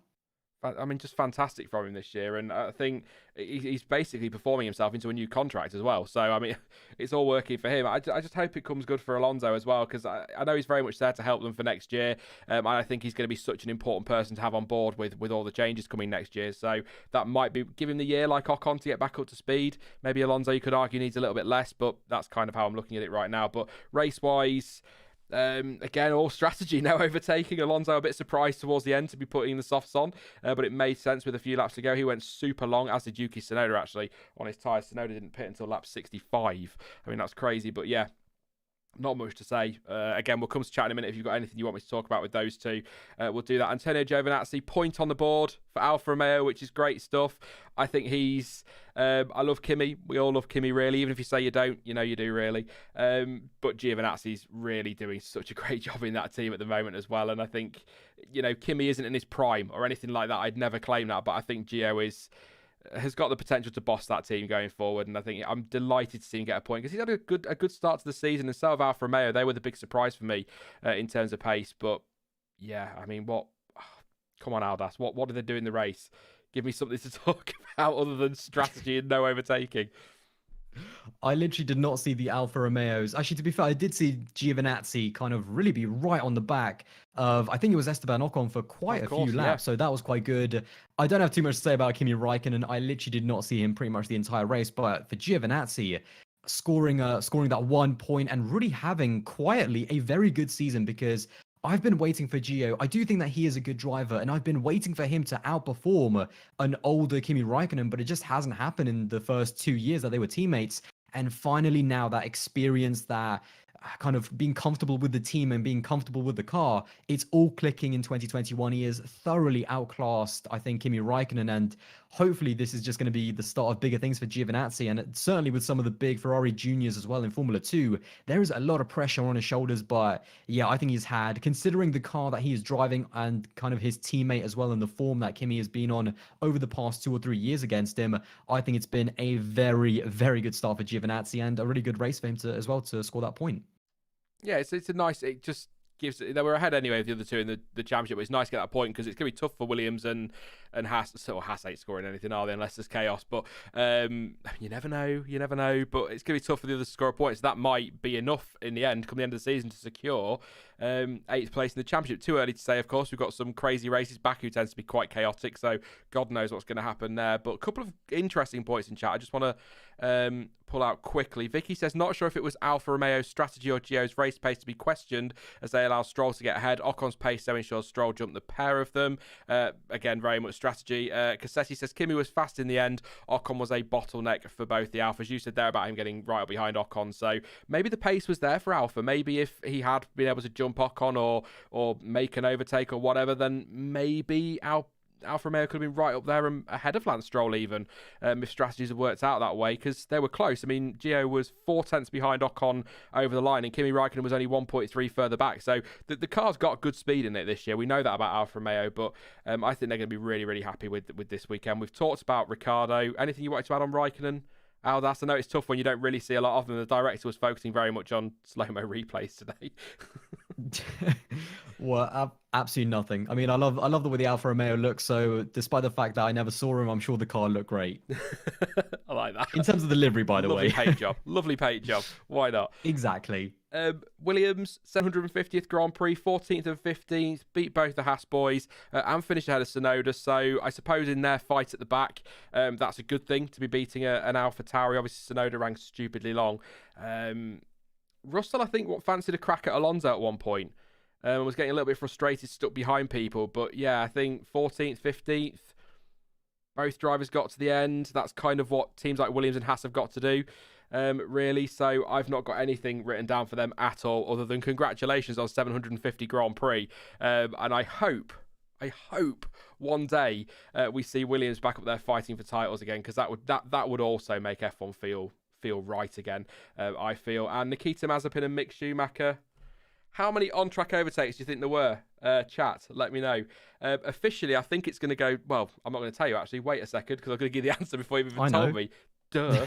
But yeah, Mazepin finished the race, and I'm not doing that sarcastically. Everyone was telling me that Mazepin would be in the wall at turn 2. So he finished the race. I think, again, I'm always just going to focus on what he does on track. He's definitely come a long way since Bahrain. He is improving in the races. He still needs to stop upsetting people in qualifying. He certainly needs to do that and needs to work out better as a back marker. He needs to get out of the way. But the performance today from Haas in general, they were a lap behind Yuki Tsunoda. That's a shocker. That car is so bad. Yeah, that is not great, I think. But, I mean, what can you really say about Haas? They're just trying to get through this season. They're just trying to get through. Honestly, I think they're just trying to get through as low-key as possible. Just try to not get too much attention around them. Make sure their rookies get to the end of the race so that they build that experience. And, yeah, certainly there was a lot of talk about Mazepin maybe binning it, or how many times is he going to bin it in Monaco. But it turned out to be Schumi who was binning it. So that was, not great from him. But we did see a little bit of a nice fight on the first lap, so I think that was good. But overall, I think it's just positive that both of the cars finished. Nothing too crazy. Good for Nikita to outperform Mick, for the first race this season. So yeah, I think it's just about. I honestly think it's just about getting to the end of the season. If Haas and Gunther Steiner could somehow skip 2021 and just get to 2022 right now, they probably would. So yeah, it was an okay weekend, but yeah, not much more than that. Yeah, and I think as well with Williams, it's the same with Williams. At a race like Monaco, the key for Haas and Williams is get to the end because you never know what's going to happen. So that's all they can do. So to answer the question, I will come to you in a minute, Charles. Good to see you again this afternoon. But let's just answer. I asked you about overtakes. The people are going between sort of 1 and 5. I've seen somebody go 6. Ash has gone 6. I don't know what Ash was watching. I'm joking, mate. But officially, I think it's going to go down as 2 because Schumacher made a very, talk about those two having to finish the race. That could have gone a different way. Schumacher wheel to wheel with Mazepin on the first lap, made the move up the inside, but later on Schumacher was struggling with some issues and Mazepin got back past him. Whether that was a team order or not, I don't know, unfortunately. I assume it was, and they just told him to get out of the way because he's holding Mazepin up. So I think officially it'll go down as 2. I'm counting it as 1 because if your teammate lets you through, it's not an overtake, as far as I'm concerned. So there was 1 on-track overtake today. Probably officially 2. So in some ways, I feel like I should just stop the stream right there because I kind of how's the Monaco Grand Prix, Sean? 1 on-track overtake. But do we come to Monaco? Do you tune into Monaco or get excited ahead of a weekend for lots of overtaking, Aldas, or do you kind of come into it like I do, knowing that we're probably just going to have to hope it's interesting in strategy? I mean, I'm one of those people that I do like Monaco. It's just such a different weekend, and I really like that. And to be honest, it's something that Crofty actually said during the race. I mean, there was plenty of time for him to talk about anything but the race, and he said that despite the fact that Monaco is not great for overtaking and not really a good race to watch, if you want to win a world championship, you've got to win at different kinds of circuits. There's the massive Spas and the Monzas where you can overtake, and there's also tracks like these where you have to focus more on qualifying, and maybe the overtaking opportunities just aren't going to be as good. So it's just one of those races, and I feel like I do feel that it does belong on the calendar because it's a different type of challenge. I mean, I don't remember seeing Max Verstappen on the top of the podium complaining about how boring the race was or how bad his Monaco Grand Prix was. It was just that he and Red Bull nailed it, and other people didn't. So it's just a different type of challenge. You have to go into it understanding kind of what the race is, and the fact that with these cars, which are so massive, which is one of the biggest things that I just absolutely hate. I mean, I know that even when we had small cars in like 2007, 2008, it wasn't exactly an overtaking fest, but with these massive cars, you do have to temper your expectations. But I'm still a big fan of Monaco because I just think in terms of where it is, the history and the prestige of winning the Monaco Grand Prix and how special that is, it's not a great viewing experience, but I still love it, to be honest. If you go into a Monaco Grand Prix weekend expecting lots of overtakes, you're always going to be disappointed. That's kind of how I view it. But for me, and you say about the prestige and things there, it's the challenge as well, isn't it? It's something completely different to anything else on the calendar, and even Max Verstappen, he's coming through Rascas, and I'm sure he lit the rears up on purpose out of a bit of celebration, but you just think, he could bin it. I saw that. Right up to the last corner, you don't know who's going to cross that line first because they could quite easily stick it in the wall. You go back many years now, how many changes of the lead were there towards the end of the Monaco Grand Prix because the leader kept crashing out. We've seen that before, and it's not the track. People say throw the track away. It's the cars, and I can point you in the direction of evidence for it's not the track. It begins with Formula and ends in E because they raced at Monaco and it was actually a really fantastic race with some good overtaking. Race. So it's the cars that are the problem, not the track. But Monaco's never been a big overtaker in Formula One, so that's kind of, I just approach it as a let's hope we have some good strategy. But I've got to do super chats. He's back again. I felt I did a song. I'm going to get a song for him because I think there needs to be. Thank you so much to Charles Edward Cheese for another $500 donation. You're an absolute legend. Thank you so much. It just feels like it's not a stream without Charles cropping up to throw me out my stride. So shaking my head, Monaco, boring. Great to see Red Bull ahead, though. 1-4, the fight is on, and G's for poor Bottas. I mean, goodness me, the guy's got the absolute worst luck. I mean, absolutely. We can say what we want about Bottas. We can question his speed, but there's no doubting whatsoever is that was all bad luck. But I think go into it looking at strategy. It can be interesting. But even today, I don't think the strategy was that interesting for Monaco. Even Martin Brundle, who really, I don't think you'll ever get him calling something boring, said that it was lackluster. one of the most lackluster races he's seen at Monaco. So when he's not impressed, I think you know that it's not been a corker. I know he's not the be-all and end-all, by the way. Martin Brundle. He's just the one I've grown up listening to, so I kind of tend to trust what he says a little bit. But if he says it's not great, then it's generally a bit disappointing because he loves his racing. But it's Monaco. I'm not going to go into Monaco weekend getting excited for high drama because it never really comes. I'm trying to think. I think it wasn't just the fact that it was a bad race. It was bad for Monaco because obviously Monaco is never going to be the most amazing race. But even on a scale of 1 to 10 in terms of how is it for a Monaco Grand Prix, I mean, this is like 3 or something. So yeah, it wasn't a great race. And again, basically only one overtake. I mean, because Vettel came out ahead of Gasly as well. And I think someone said, I don't know if this is true or not, Mick may have had some engine issues. So maybe that's why Nikita apparently was allowed to go past. But one legitimate overtake in a race. I mean, yeah, not the best one. You're right as well. That's what I was going to say to you. You're right as well about the prestige about being a Monaco winner because we still call Olivier Panis Monaco winner Olivier Panis. Monaco Grand Prix winner Olivier Panis because it's such a big thing. So whatever happens for Max Verstappen in his career here, he's got Monaco. You know, it's a great thing. I mean, Charles Leclerc could have, he's got Monaco pole. It's something, I suppose. But and I think it will still. I don't even know. I need to ask Lights Out. We had a debate about this the other week.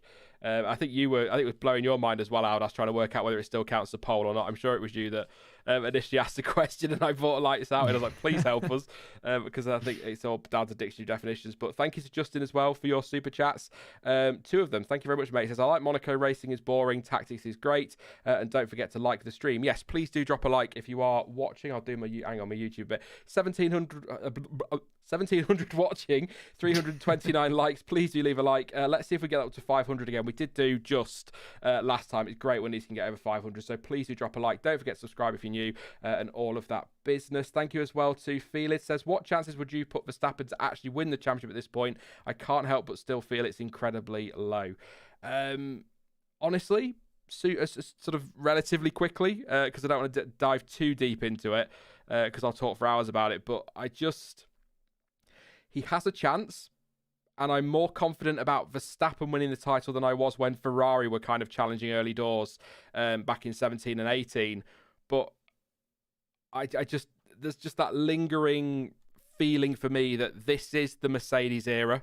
This is the final year of that Mercedes era, and they're going to want that 8th world title. And Monaco is a very different track to anything else. And I think Mercedes will take that 7th place as some sort of damage limitation, but Baku, France, I think they'll be strong. They're going to be strong in Austria. That's a Bottas track, isn't it? He enjoys that one. They'll be very strong at Silverstone. They'll be up there in Hungary again. I think he's got a great chance, and I think he's got the best chance of anybody else in the turbo hybrid era, but I am still going to say Lewis Hamilton will come away with the title at the end of the year. Yeah, I think it's easy to be reactive after what's just happened. But I mean, 2017, Seb finished 1st in the Ferrari. Lewis Hamilton was on a recovery drive and kind of finished, I think, 7th, actually, exactly where he did today or something like that.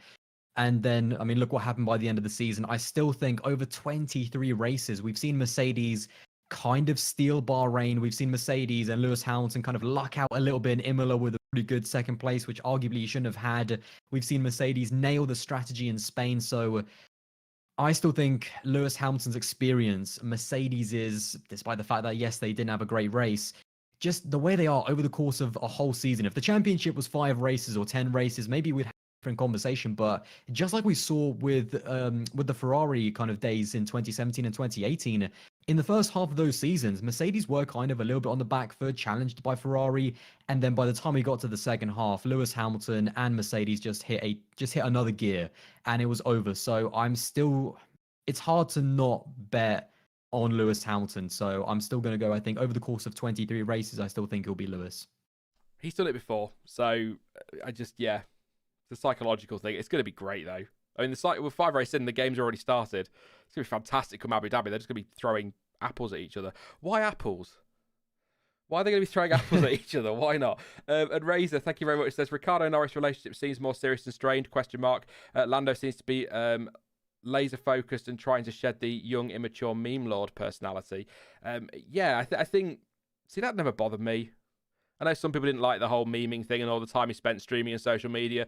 I think that's refreshing. I think it's something very different. I think it's a great way to engage with his fans. But I feel like on social media, he has kind of sort of fallen back from that memeing. That I hate saying memeing, but you know what I mean, the memeing and all that business. I think he is very much focused on racing more than anything. But I think he always was focused on racing. I don't think, you know, he has his internet personality, if you want to put it that way, but he was still delivering, wasn't he? It wasn't affecting him on track. So there could be something in that. Maybe that he stepped away from socials a little bit and not doing quite so much. I don't know, but it's an interesting point. But yeah, just asking about your more serious strain thing there. So maybe somebody on the same page as you with that one, Aldas. But thank you to everybody for your super chats, every single one of you, and of course, Charles, I'll give you another shout out. I think we will be ending the stream before the countdown finishes again, so apologies on that one, mate. But yeah, massively appreciated as always. Let's do driver of the day then. Let me know your surname, or if you want to put their full name, you can put their full name. That's fine. But just quick if you do the surname, so I can fly through them, and I'll read out a few in a minute. Who have you got then, Aldas? I've found this one quite tough, actually, because I think there's quite a few you could pick from. Yeah, again, I think there's a list of the top 5, to be honest. Any one of those, I think you could make a good argument. But you know what? To me, I would say it's between 2 people, and it is between the top 2. I think I'm going to give it to Carlos Sainz just because I think he beat Lando Norris and he beat McLaren, so I think that's why I'd put him just a little bit above that. That is his direct competition, and just the pace he had as well. I was so impressed, and I've been impressed, to be honest, the entire weekend at how even frustrated he was at not being closer to pole position and in the race. I mean, he was close to flawless, wasn't he? So for me, I think Carlos Sainz. Yeah, I mean, Vettel won the official one. I think you said that one earlier, didn't you? So Vettel got the official one. I think Sainz is a great shout. I think, you know, Verstappen has to be given credit for the way he controlled the race, but it's very hard to look at your Sainz up there and Norris and Perez coming through and Vettel's result and not look towards them. So I think strategists, you've got to give them to Red Bull and Aston Martin for getting Perez up to 4th and Vettel 5th. But I think I am going to go with, I'm going to do something I never do and go with the official driver of the day and say Vettel. I think that's a good, I mean, yes, strategy, but he did what he needed to do. Experience shone through. It's a great result. Or do I want to give it to Norris? Oh, for God's sake. I need to pick one at the start of a stream and just stick with it. So I think with the relative, I'm going to make your choice for you. It has to be Seb, because look at the relative car performance as well. Yeah. To answer for you there. There you go. Aldas said I have to say Seb. So Norris fans that are angry now. No, but yeah, I think it's just nice to give it to Seb as well for a change. But take nothing away from, I'd say, the top 6. I think the top 6 were, you know, Verstappen, as we said 300 times, controlled it. Sainz, fantastic. Norris, fantastic. Perez coming through. Great strategy course from Red Bull as well. Great strategy from Aston Martin. A result that Vettel needed. And Pierre Gasly, fantastic as well. So any one of the top 6. And I think probably... I'm just trying to find it. There you go. F1 fan started it off. So F1 fan gets the first one. Vettel for driver of the day. I think we're going to see it. I think I'm just scrolling now. I can see where this is going. Clansom says Seb. I'm trying to scroll through a few at a time. Pennybag says Vettel. Harry says Vettel. Sam says Norris. Phil Potts says Mick Schumacher because he's weird. Bruno Alves says Vettel. Henry says Seb. Vesk says Seb. Isaac Stroll. Scroll a bit further. Is it Kagi? Kagi Fred says Verstappen, faultless. Again, anybody that gives it to Verstappen, they're not getting a complaint from me. I think he was faultless today. And when his rivals were tripping up and making mistakes, and that's what he needs to do if he's going to win this title. So, yeah, Paul Morgan, Carlos Sainz for me, Lando for Tyler. Held off Perez, great point. SMM Palmer says Sainz. Lewis says Norris. Stefan says Verstappen. Gaming with Steve says Seb. Rocket Dog Sainz. I think I see where this is going. It's very much the top 6. There's a bit of a pattern emerging, I think. Vettel first, Sainz second. Stroll for Adam. Yeah, Stroll's a good nod. Stroll had a good day to get those points, definitely. Deleda says Andrew, who, as far as I know, still hasn't finished the F2 race. Tyler, I think I read yours out already, said Norris. Ricardo says Perez. Chazza says meme of the day goes to Hamilton. I'm not sure what I've missed there. Ankit says Seb. Ilias says Gasly. I'm trying to see if somebody says somebody different but serious, because there'll be a Maldonado in here somewhere. Judith Spalls says Seb. I was sorry. I read that completely wrong, Jacob. I'm gonna read it, but it's not what I read when I read it. I'll read out exactly what you said. It says Giovinazzi was on Ocon's arse all the time. In my opinion, Vettel's driver of the day, but Gio is pretty overlooked. I think Gio deserves. Yeah, he's got a point. There's a lot of drivers once again who drove well today, but strategy for me is I think it's driver of the day, strategist of the day. I'm giving it to Aston Martin. Absolutely. Benjamin says Tom Holland, and Charles. Thank you, Charles. Says Good Stoff. How many messages did it take before somebody said stuff? I'm appalled. Oh no, Charles said Van Dorn as well. So you've done it twice. Thank you, Charles. I appreciate that one. Definitely. But lots there. Serena Williams. What was that interview with David Coulthard? Great pick. Good lord. Yeah, I mean, that was. I think it was more on DC the way he just kind of just brought her in out of nowhere. Yeah, just come in.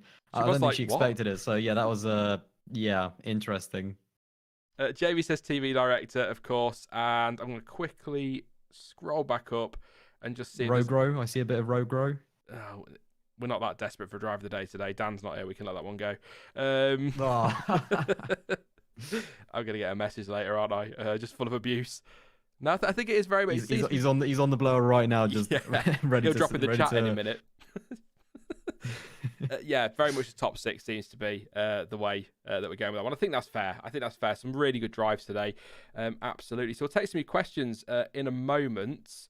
I'm going to ask you super quickly, actually, Aldas. Well, I'll just sort something out on my end because I've got a problem. Norris's contract. A few people quite surprised by the timing of that one. I personally think it's the perfect timing because now he can settle down and focus for the future, and there wasn't really anywhere else he was going to end up. So, are you pleased to see him get a couple more years at McLaren?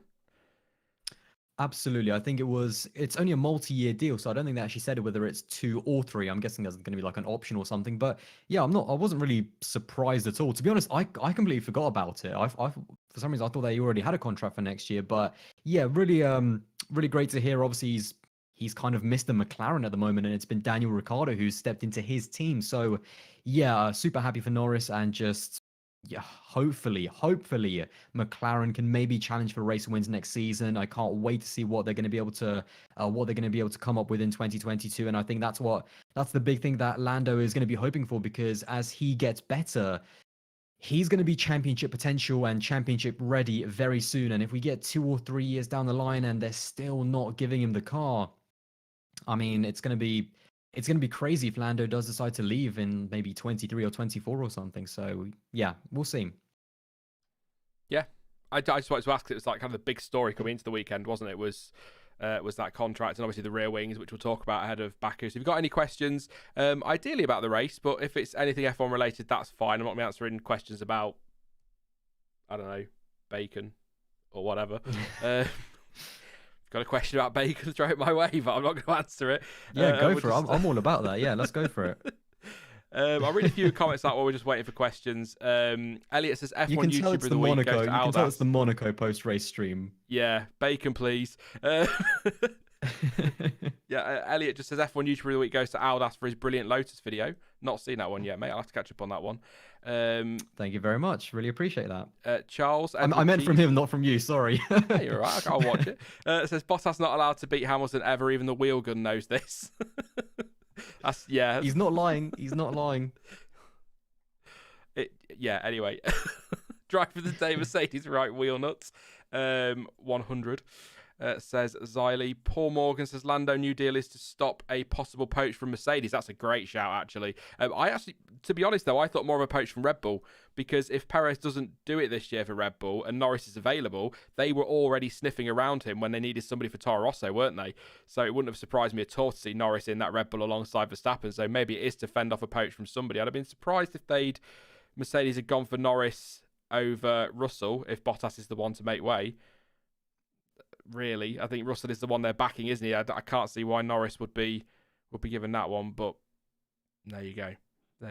Wheel nut of the day, says Caesar. Interested in Lewis's frustrations during the Mercedes-Benz strategy mess up. He did not like being in that situation, says Razor. Yeah, very frustrated over team radio. Not quite as angry and whatnot as Verstappen was.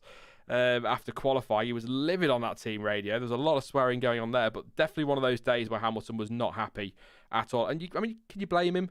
Really? 7th place in a car that probably should be up there, winning. Let's be honest. I mean, of course he's frustrated. Yeah, whenever there's always a lot of backlash when drivers are really angry on the team radio, and obviously a lot of people have been, a lot of people have said a lot of things about Lewis in terms of what he said over the team radio. But I totally understand. I mean, the guys are, they're full of adrenaline. Even Max Verstappen yesterday, he was so frustrated seeing that red flag because he knew he was up. He knew he had the pole lap in the palm of his hands, and even with Lewis, he knew the team did not do a good enough job. Don't get me wrong, he also made a big mistake in qualifying, just wasn't good enough, full stop. But that strategy, he was just frustrated, and I kind of really understand it. It's easy for us to just sit there watching a boring race when we can easily analyze and say, why is he screaming on the team radio? But all of the drivers, even when Seb was at Red Bull or even when he was at Ferrari, he was also extremely frustrated when the team did not get it right.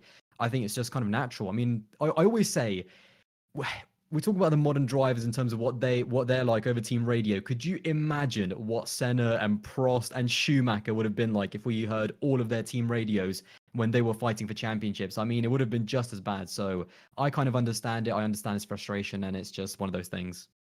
It's the same. So many things I look at that, team radio, we never heard that from the drivers in the past, but also like the social media effect. So people say, why is Hamilton so much more hated than Michael Schumacher? He probably wasn't. It's just people can express that so easy on Twitter. If you wanted to say something, hateful or whatever about Michael Schumacher, you'd have to stop somebody in the street, ring somebody random up in the phone book, or write a letter to somebody. You couldn't just here we go, pipe and slippers. But here we go. Nowadays with social media, you just hop on Twitter and send that abuse, can't you? Whereas before, you'd actually have to make an effort, which is why the world was so much nicer in the past and nothing ever went wrong. Anyway, a couple of points on bacon for some reason. Charles, I never mentioned it, honest, says, I just finished cooking bacon. So there you go. And Rain says bacon needs to stop bitching. Completely agree. It's terrible. To the F1 stuff, though, that Ash says, who do you think will be the one to domino affect the driver's market, second Merc seat or somewhere else? I mean, it could be the second Merc seat, but again, that's going to be Bottas or Russell, surely. So it might not cause quite a shake-up, but it would then depend on where Bottas ends up. Because if he becomes available, it's got to be the second. It's got to be the second Merc seat because sure, Russell could then get it, but yeah, like you said, where's Bottas going to go? Who's going to go into the Williams? Is it just going to be a straight swap, or is there going to be someone else? So, who in the midfield, to be honest, does not have a contract for next year? Because I think Ocon is close to signing one. Certainly on the back of his form, I think it'll be. I think he definitely should be signed. Fernando's got a deal for next year. I think Aston are kind of locked down with both of their drivers. Ferrari. So I think it is just the Merc seats because all of those midfield teams, except from maybe Alfa Romeo as well. So I think it's either going to be the Alfa seats or the Mercedes. Yeah, I mean, Mazepin's in there until he wants to retire. Latifi's there till he wants to retire. Stroll is there till he wants to retire. Vettel's signed up. Verstappen's signed up. Both the McLaren boys are signed up. Ferrari are done. Hamilton looks set to sign. He seems pretty confident that he wants to stay next year, and I'm pretty sure if he wants to stay, Mercedes will want him to stay. Alonso's there, like you say. Ocon looking good for a contract at the moment.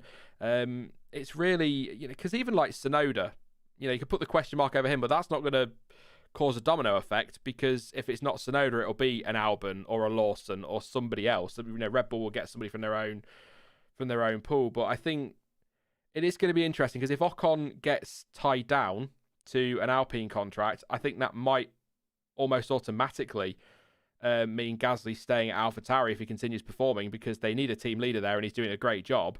And the only real out I saw for him was at the moment Alpine. So the only thing I will say, I will just say this because I actually predicted in one of my videos, I think there might be a seat for Pierre Gasly at Williams if obviously George Russell goes to Mercedes, because I think when you think about Williams and where they're going and they need a team leader and maybe someone exciting like Pierre Gasly with a few more years and still someone who's really experienced now, by the way, who would you take if you wanted someone to lead your team up from the bottom and maybe to the top? I mean, as your number one driver, would you rather have Pierre Gasly or Valtteri Bottas? So that's the only thing I'll little mention. Just watch out for that Williams seat and maybe Gasly in it. I mean, if you want to build your team around a driver, if you're trying to come up through the grid, then you could do a lot worse than Pierre Gasly. It's a case of Jamie Santos making a point there in chat. It's whether Gasly wants to trust Williams and go there, because that's a massive step down, isn't it, at the moment? So, but Williams have bounced back before, so I don't know. I think it's an interesting chat. I was so sure he was in an Alpine next year but I did not expect Ocon to turn up and perform this season quite like he has, because I just found it quite underwhelming last year. So yeah, we'll see. We'll see with that. I don't think it's going to be as volatile this year, the driver market, as people seem to think. I think a lot of people, because you're not going to go, Mercedes, they'll want either Hamilton or Bottas to stay because they won't want an all-new lineup for the new regulations. They're going to need somebody in that team with some experience and that knows the team, who can deliver the feedback. So I don't think it's going to go crazy there. But there will be some movement. I think your big question mark at the minute is Bottas, and if he gets tied down, you might find the grid pretty much locks down. But does George Russell want to spend another year at Williams or another couple of years at Williams? But could he turn around to Mercedes and say, look, I'm not doing this. I don't want to be at Williams. I'm going to go and look for a seat elsewhere. Could he end up alongside Verstappen at Red Bull? Oh, Sean, stop dreaming. That'd be crazy. I'd love that. Absolutely. Will Albon find a seat next year from Platylobium? I'd be surprised. So.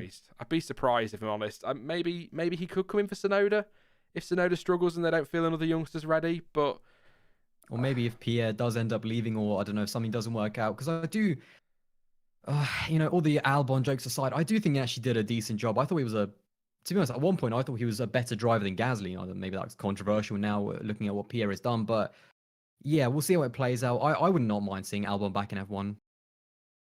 Yeah, I think my problem is that it all felt when he was dropped like they were, don't worry, you'll still be reserve and you'll still be there, and it's only a 1-year deal for Perez. It just felt like, let's tell him all this to keep him sweet, but you're done, mate. He's such a lovely guy, and I don't think there was much between him and Gasly at Red Bull. I think if I was to pick, I'd say he's possibly just about the better driver in that Red Bull, but out of the two of them now, there's no way I'd say that. If they were in an identical car, I think Gasly would edge it, but give us that fight. Put him in that AlphaTauri if Tsunoda struggles, but 5 races in, I'm not going to start tearing poor Yuki down. He's still young. He's been thrown right into it, hasn't he, there? But Rain also asking if you think Hulkenberg will get a seat next year. I do not. I think Hulk is done unless somebody needs to take a race off. Perhaps that's positive. I hope not, but he tends to come back for those ones, definitely. And we'll sympathise with him in race there. So why is no one talking about Schwartzman and Eilert? Eilert's at Ferrari at the moment, isn't he, as a reserve development driver testing person, whatever they're calling it. I think Schwartzman could come in for Raikkonen or Giovinazzi next year if they decide. Will Raikkonen retire? I've been asking that for like 4 years. It was probably here forever. But if Raikkonen were to retire, I thought he was going to retire after he left Ferrari, to be honest, at the end of 2018. So yeah, but there's a lot of those kind of Ferrari junior drivers looking for that seat. So the likes of Schumacher, Schwartzman, Eilert. So that definitely, I think, is going to be a big, in terms of what's going to happen with that Ferrari seat. But yeah, as always, lots of drivers and not enough seats. I've just there. Where was it, Kyle? So the Honda leaving, is Red Bull going to be building their own engines?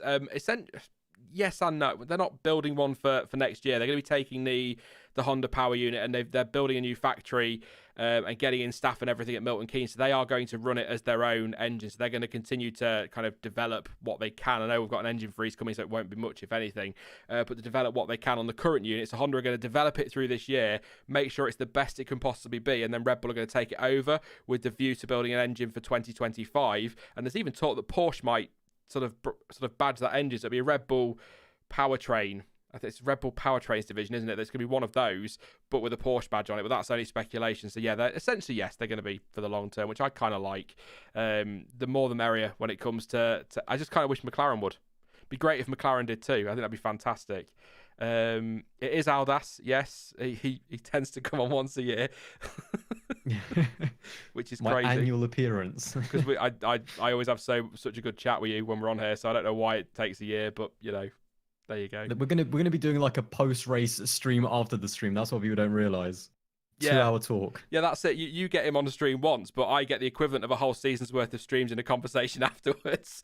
So we're kind of knackered after that one. If anybody got any questions about the race specifically, would be kind of cool, because we did have a race today. I know some people would argue that perhaps we didn't. There you go. Look, it's Monaco. Do you think it should be on the calendar then, Aldas? I personally, I've always talked about how if Monaco fell off, keep Monaco, but maybe make it as more part of the Triple Crown and have it as the Monaco 100, a non-championship event. You could get guest drivers in. You could have heritage liveries, make a massive fuss of it. But whilst I understand the frustration of how the races go, I miss Monaco so much last year because nothing else gives us that, particularly on a Saturday, that brilliance on a Saturday of watching these drivers pushing flat out to the edge and over the edge, as we saw with Leclerc, and so close to the walls, and the precision, I love it so much. So I'd be gutted if it wasn't there. But if they ever came a point where they thought, look, this isn't good for the championship, let's get rid of it, I'd hope they'd keep it as, like I say, the Monaco 100 and make it a big part of the Triple Crown, even more so. I mean, that would definitely be one way to kind of like change it up. But even if they can't, one thing that I was thinking is, what's the one thing we look forward to when we come to Monaco? And that's qualifying. And I thought, why not shake up the qualifying format and maybe in Q2 have everyone qualify up to the top 5, and then when we get into Q3 with just the top 5, literally just do one-shot qualifying for every single one of them in terms of no traffic or anything else. Every single one of those top 5 get 1 lap each, and that is it. Just a way to maybe spice up the qualifying in Monaco. Although in that point you kind of have to work out with the weather if it gets better or worse. So, but that could definitely be an idea or something that I was thinking in terms of. The one thing we love about Monaco is qualifying in terms of watching it. The race is still special in terms of the winner, in terms of winning it, in terms of the heritage and keeping it out of the barriers. But in terms of the watch factor, it's all about qualifying. So make that exciting. And yeah, that's what I was kind of thinking for Q3. Have a top 5, one shot, the entire lap to themselves, everyone watching one driver or something like that. I think that would be quite cool. Yeah, Charles saying time attack race as well. Be a bit of fun. Something different, but yeah. Sort out the cars though. Number one, just sort out the cars, make them smaller, make them more raceable, which hopefully we're going to see in 2022. Because first and foremost, I mean, again, we have seen overtaking around this track. I mean, it's not, again, I'm not saying Monza levels of overtaking, but we've seen people be able to go for moves and all sorts. But with these cars, with how big they are, I mean, they're barely able to get through the chicane. So yeah, sort out the cars first, and then we can kind of make it a bit more exciting in different areas. Maybe change it up, and like you said, maybe the Monaco 100 would be quite a cool idea. Yeah, absolutely. I mean, get the car, try the cars. If they can sort the cars out, if the race is still dreadful, then maybe that conversation can be had somewhere. But I can confidently predict that Monaco will never go anywhere. Not the country, that will be there. But I mean the race will never ever go anywhere. We're always going to have the Monaco Grand Prix. But my point is that if, hypothetically speaking, F1 decided to get rid of it as a championship event, do something with it. Make a big fuss of it, because it's a great weekend. It's completely different. And as I've said so many times over this weekend, I missed it so much last year. And I'm surprised how much I missed it, actually. It didn't feel like the season was complete without it. But then the season wasn't complete, really, because we had 17 races. It should have been 22. So it was a weird year. It was definitely a weird year. Just going to say, I'm looking for race-related questions, but I don't think there's a lot of people asking about silly season. Is it too soon to be talking about that? I mean, the teams are going to want to get these drivers tied down fairly early, aren't they? Because they've got a lot of stuff to focus on for next year. So maybe we might have an early silly season this year, a bit like we did last year with everything with Sainz, Ricciardo, Vettel and co. It might all kick off in the next few weeks. Yeah, I mean, we've seen it before. It's just that one move that can just explode the driver market. But I think it's just because loads of the midfield teams, well, I think it's the way everything is worked out in terms of the rule changes being postponed 1 year, because in 2021, we were supposed to have the brand new cars. This was supposed to be the year of the new rule changes, of the massive kind of market change that we saw with Ricciardo coming into McLaren, Vettel leaving. So everything kind of got a little bit disjointed. So maybe that's why there's been a bit of a lull. But I do think there's going to be some movement for sure. I mean, I still think it's Mercedes. Whenever they decide that second seat, I think it's going to have that domino effect throughout the grid.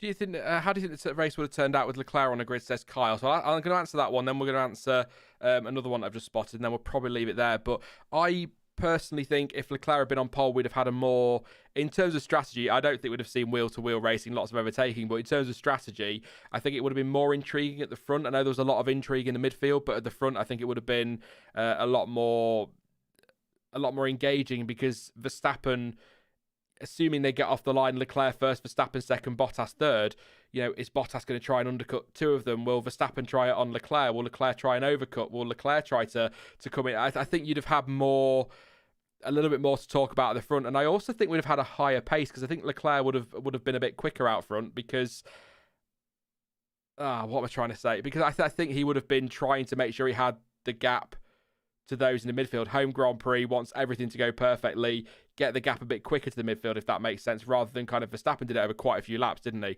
I think Leclerc would have pushed a lot harder to build the gap, and I think we'd have had a bit more racing at the front, but not necessarily any overtaking. It probably would have ended Leclerc, assuming the rest of the race went the way it did, Leclerc, Verstappen, Sainz, which, thinking about it, 1-3 for Ferrari would have been incredible.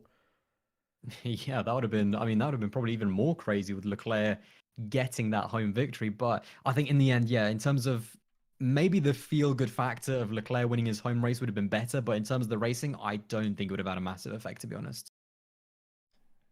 And I think I've just lost the question I was going to ask. Yeah, we'll kind of look ahead to next time then. So Zenon says, do you think Baku will be a Verstappen circuit? I think it'll be much closer. I think Mercedes will be back up there. For Baku, it's more, power is more important there than it is in Monaco. I don't think power's really, as Daniel Ricciardo proved, you can do it without a quarter of your power. You can still win the Monaco Grand Prix if you're out front, but I think Baku will definitely bring Mercedes right back into it. I think it'll be close, but it's going to be one of those weekends that it's just, I think, I get a horrible feeling that we are going to get a result from the race, a provisional result at the end of Baku, and we're not going to have the final result for weeks.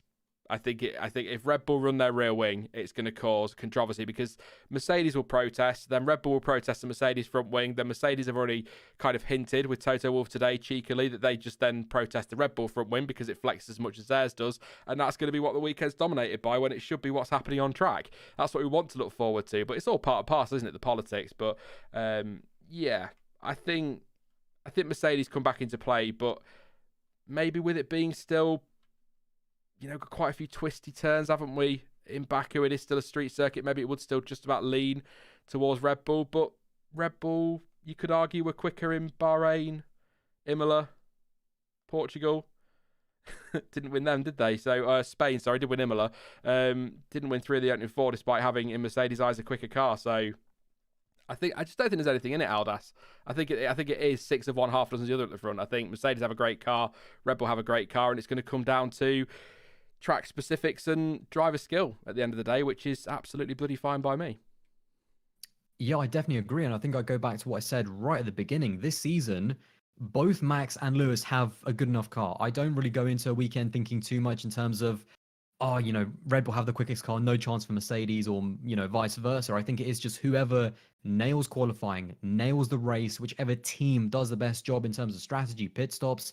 And again, even when you look at Baku, I think Red Bull might be good in the kind of middle sector in terms of the corners, but then Mercedes might be really good on the straights because I think if I remember in Portugal and definitely Spain as well, Max was not too happy about the straight line speed of the Red Bull on some of the overtaking. So I think, I think it's just going to come down in terms of which driver does the best job. And I think there's also a big weekend for Bottas and Perez in particular, those two, because I think obviously Bottas is going to want to bounce back after the unlucky weekend. And for Perez, it's a track he's been to many times before. It's a track that he's had, I think, 2 podiums because, 2016 and 2018. He knows the car a lot better now. So big weekend for both of them. I think it's just going to be one of those, it's going to be a showdown in terms of who does the best job. And I can't wait because the funny thing is, of course, now we didn't even get to see in Monaco a fight between Lewis Hamilton and Max Verstappen. We didn't even get to see them go side by side, which we've seen in every single race so far this season. So we've been spoiled a little bit, and hopefully Baku delivers like it usually does. Let me know what you think, chat. I'll throw it to you as well. Championship-wise, is it a must-win for Bottas now, Baku? Or at least a must-beat Verstappen and Hamilton?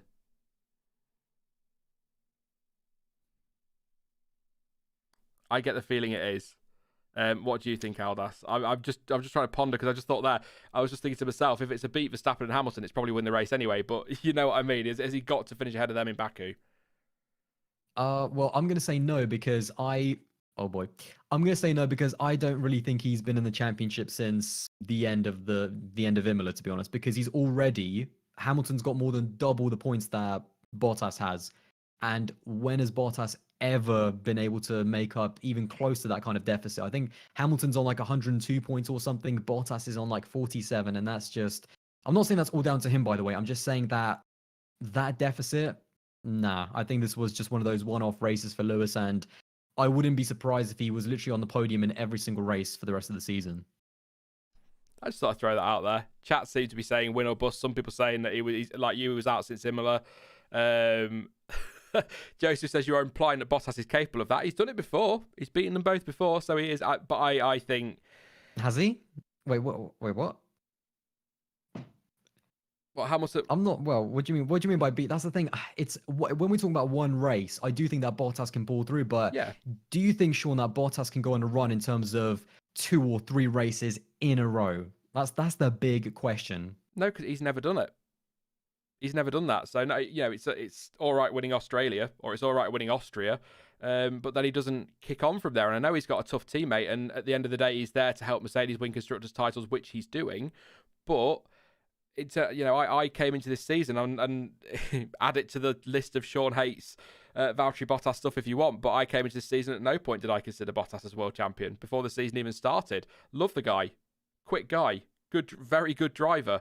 As fantastic job at Williams. He's doing the job he's employed to do at Mercedes. But I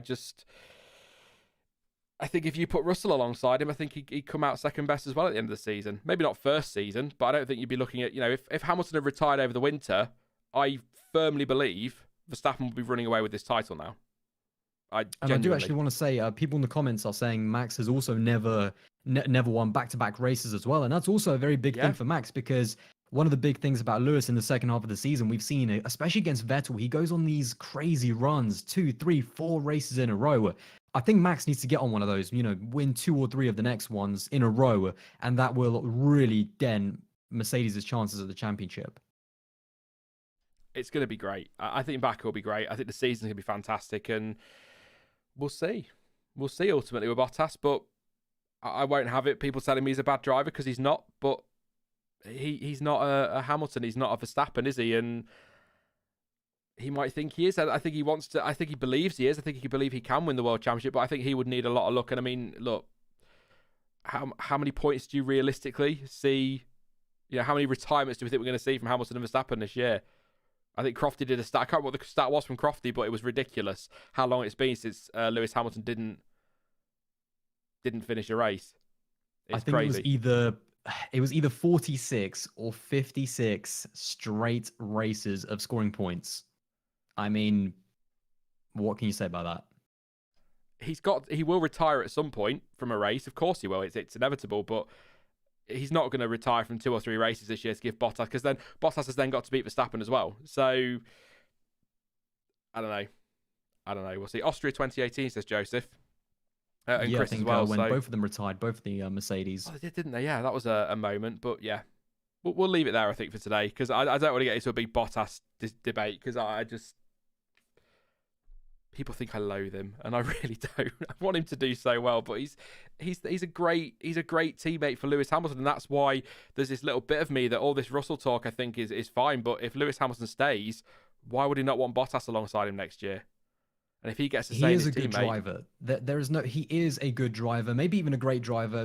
I think to be honest, in my opinion, he is better than Mark Webber, and maybe even better than Barrichello. But he's just missing that last 10 or 5% to really be able to consistently. He's had these weekends where he qualifies on pole. He is a good qualifier, no doubt about it.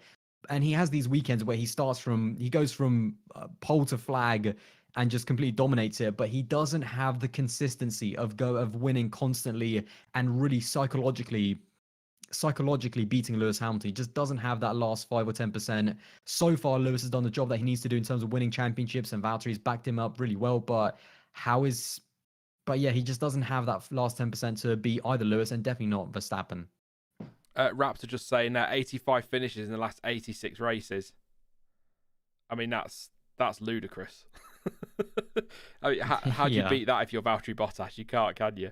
I just have a quick scroll through Twitter before we head to make sure I've not missed anything. I know a few people saying watch the press conference, so I haven't seen it yet, obviously. We've been live, but I will go off and watch it. So, yeah, it sounds like it might have been a bit of drama. Yeah. we'll see. But we'll wrap it up there, mate. It's been an absolute pleasure to talk to you again today. And I don't think we should leave it a year next time. Maybe 6 months or something like that. Give it 6 months. But yeah, it's been great to talk to you. And I'm sorry it wasn't a thriller, but still a few bits to talk about, particularly with Leclerc and looking forward to next time. So yeah, it was all right it was Monaco, wasn't it? Yeah, for sure. It was just, it was one of those, wasn't it? And I look forward to coming back for the 2022 Miami Grand Prix. Wow, I really am leaving it a while. Like nearly 2 years between that one. But yeah, it's been awesome, mate. And I'm sure I'll talk to you for a little while shortly. All right, bye, mate. Thank you to Aldas. Thank you to you guys as well in chat for that one. It's been a good stream. Again, not a thriller, but it's Monaco. It's not to be expected, but plenty to talk about. We did. Thank you as well to everyone for the super chats tonight, especially you, Charles Edward Cheese says bye in chat. Massively appreciated as always. But yeah, we're going to leave it there because we've been going for a while and there's not much more to say about Monaco. Please do drop a like before you disappear. Massively appreciated. 485, so 15 more likes, and we'll hit that 500 like target that we like to hit for the stream. So yeah, 13 more now. So please do that before you disappear. Don't forget to subscribe if you're new as well. Lots coming up, of course, between now and Baku, and then we've got all the build up to Baku, and I think the race is already coming thick and fast. But then we've got I think a triple header, week off Silverstone, week off Hungary, summer break, and then it's just God knows what. Absolute chaos for the rest of the year. But this is turning out to be a fantastic season. I cannot wait, and I hope it carries on. I really, really do. Like I say, please do drop a like. Don't forget to subscribe. And I'll be back probably midweek, I would say now.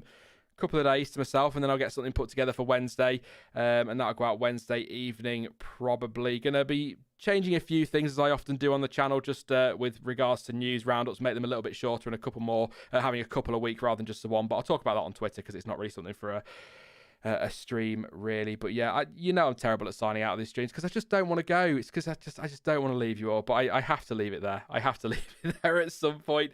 But as ever, thank you for watching. I've been Sean. This has been the F1 Word, and until next time, goodbye.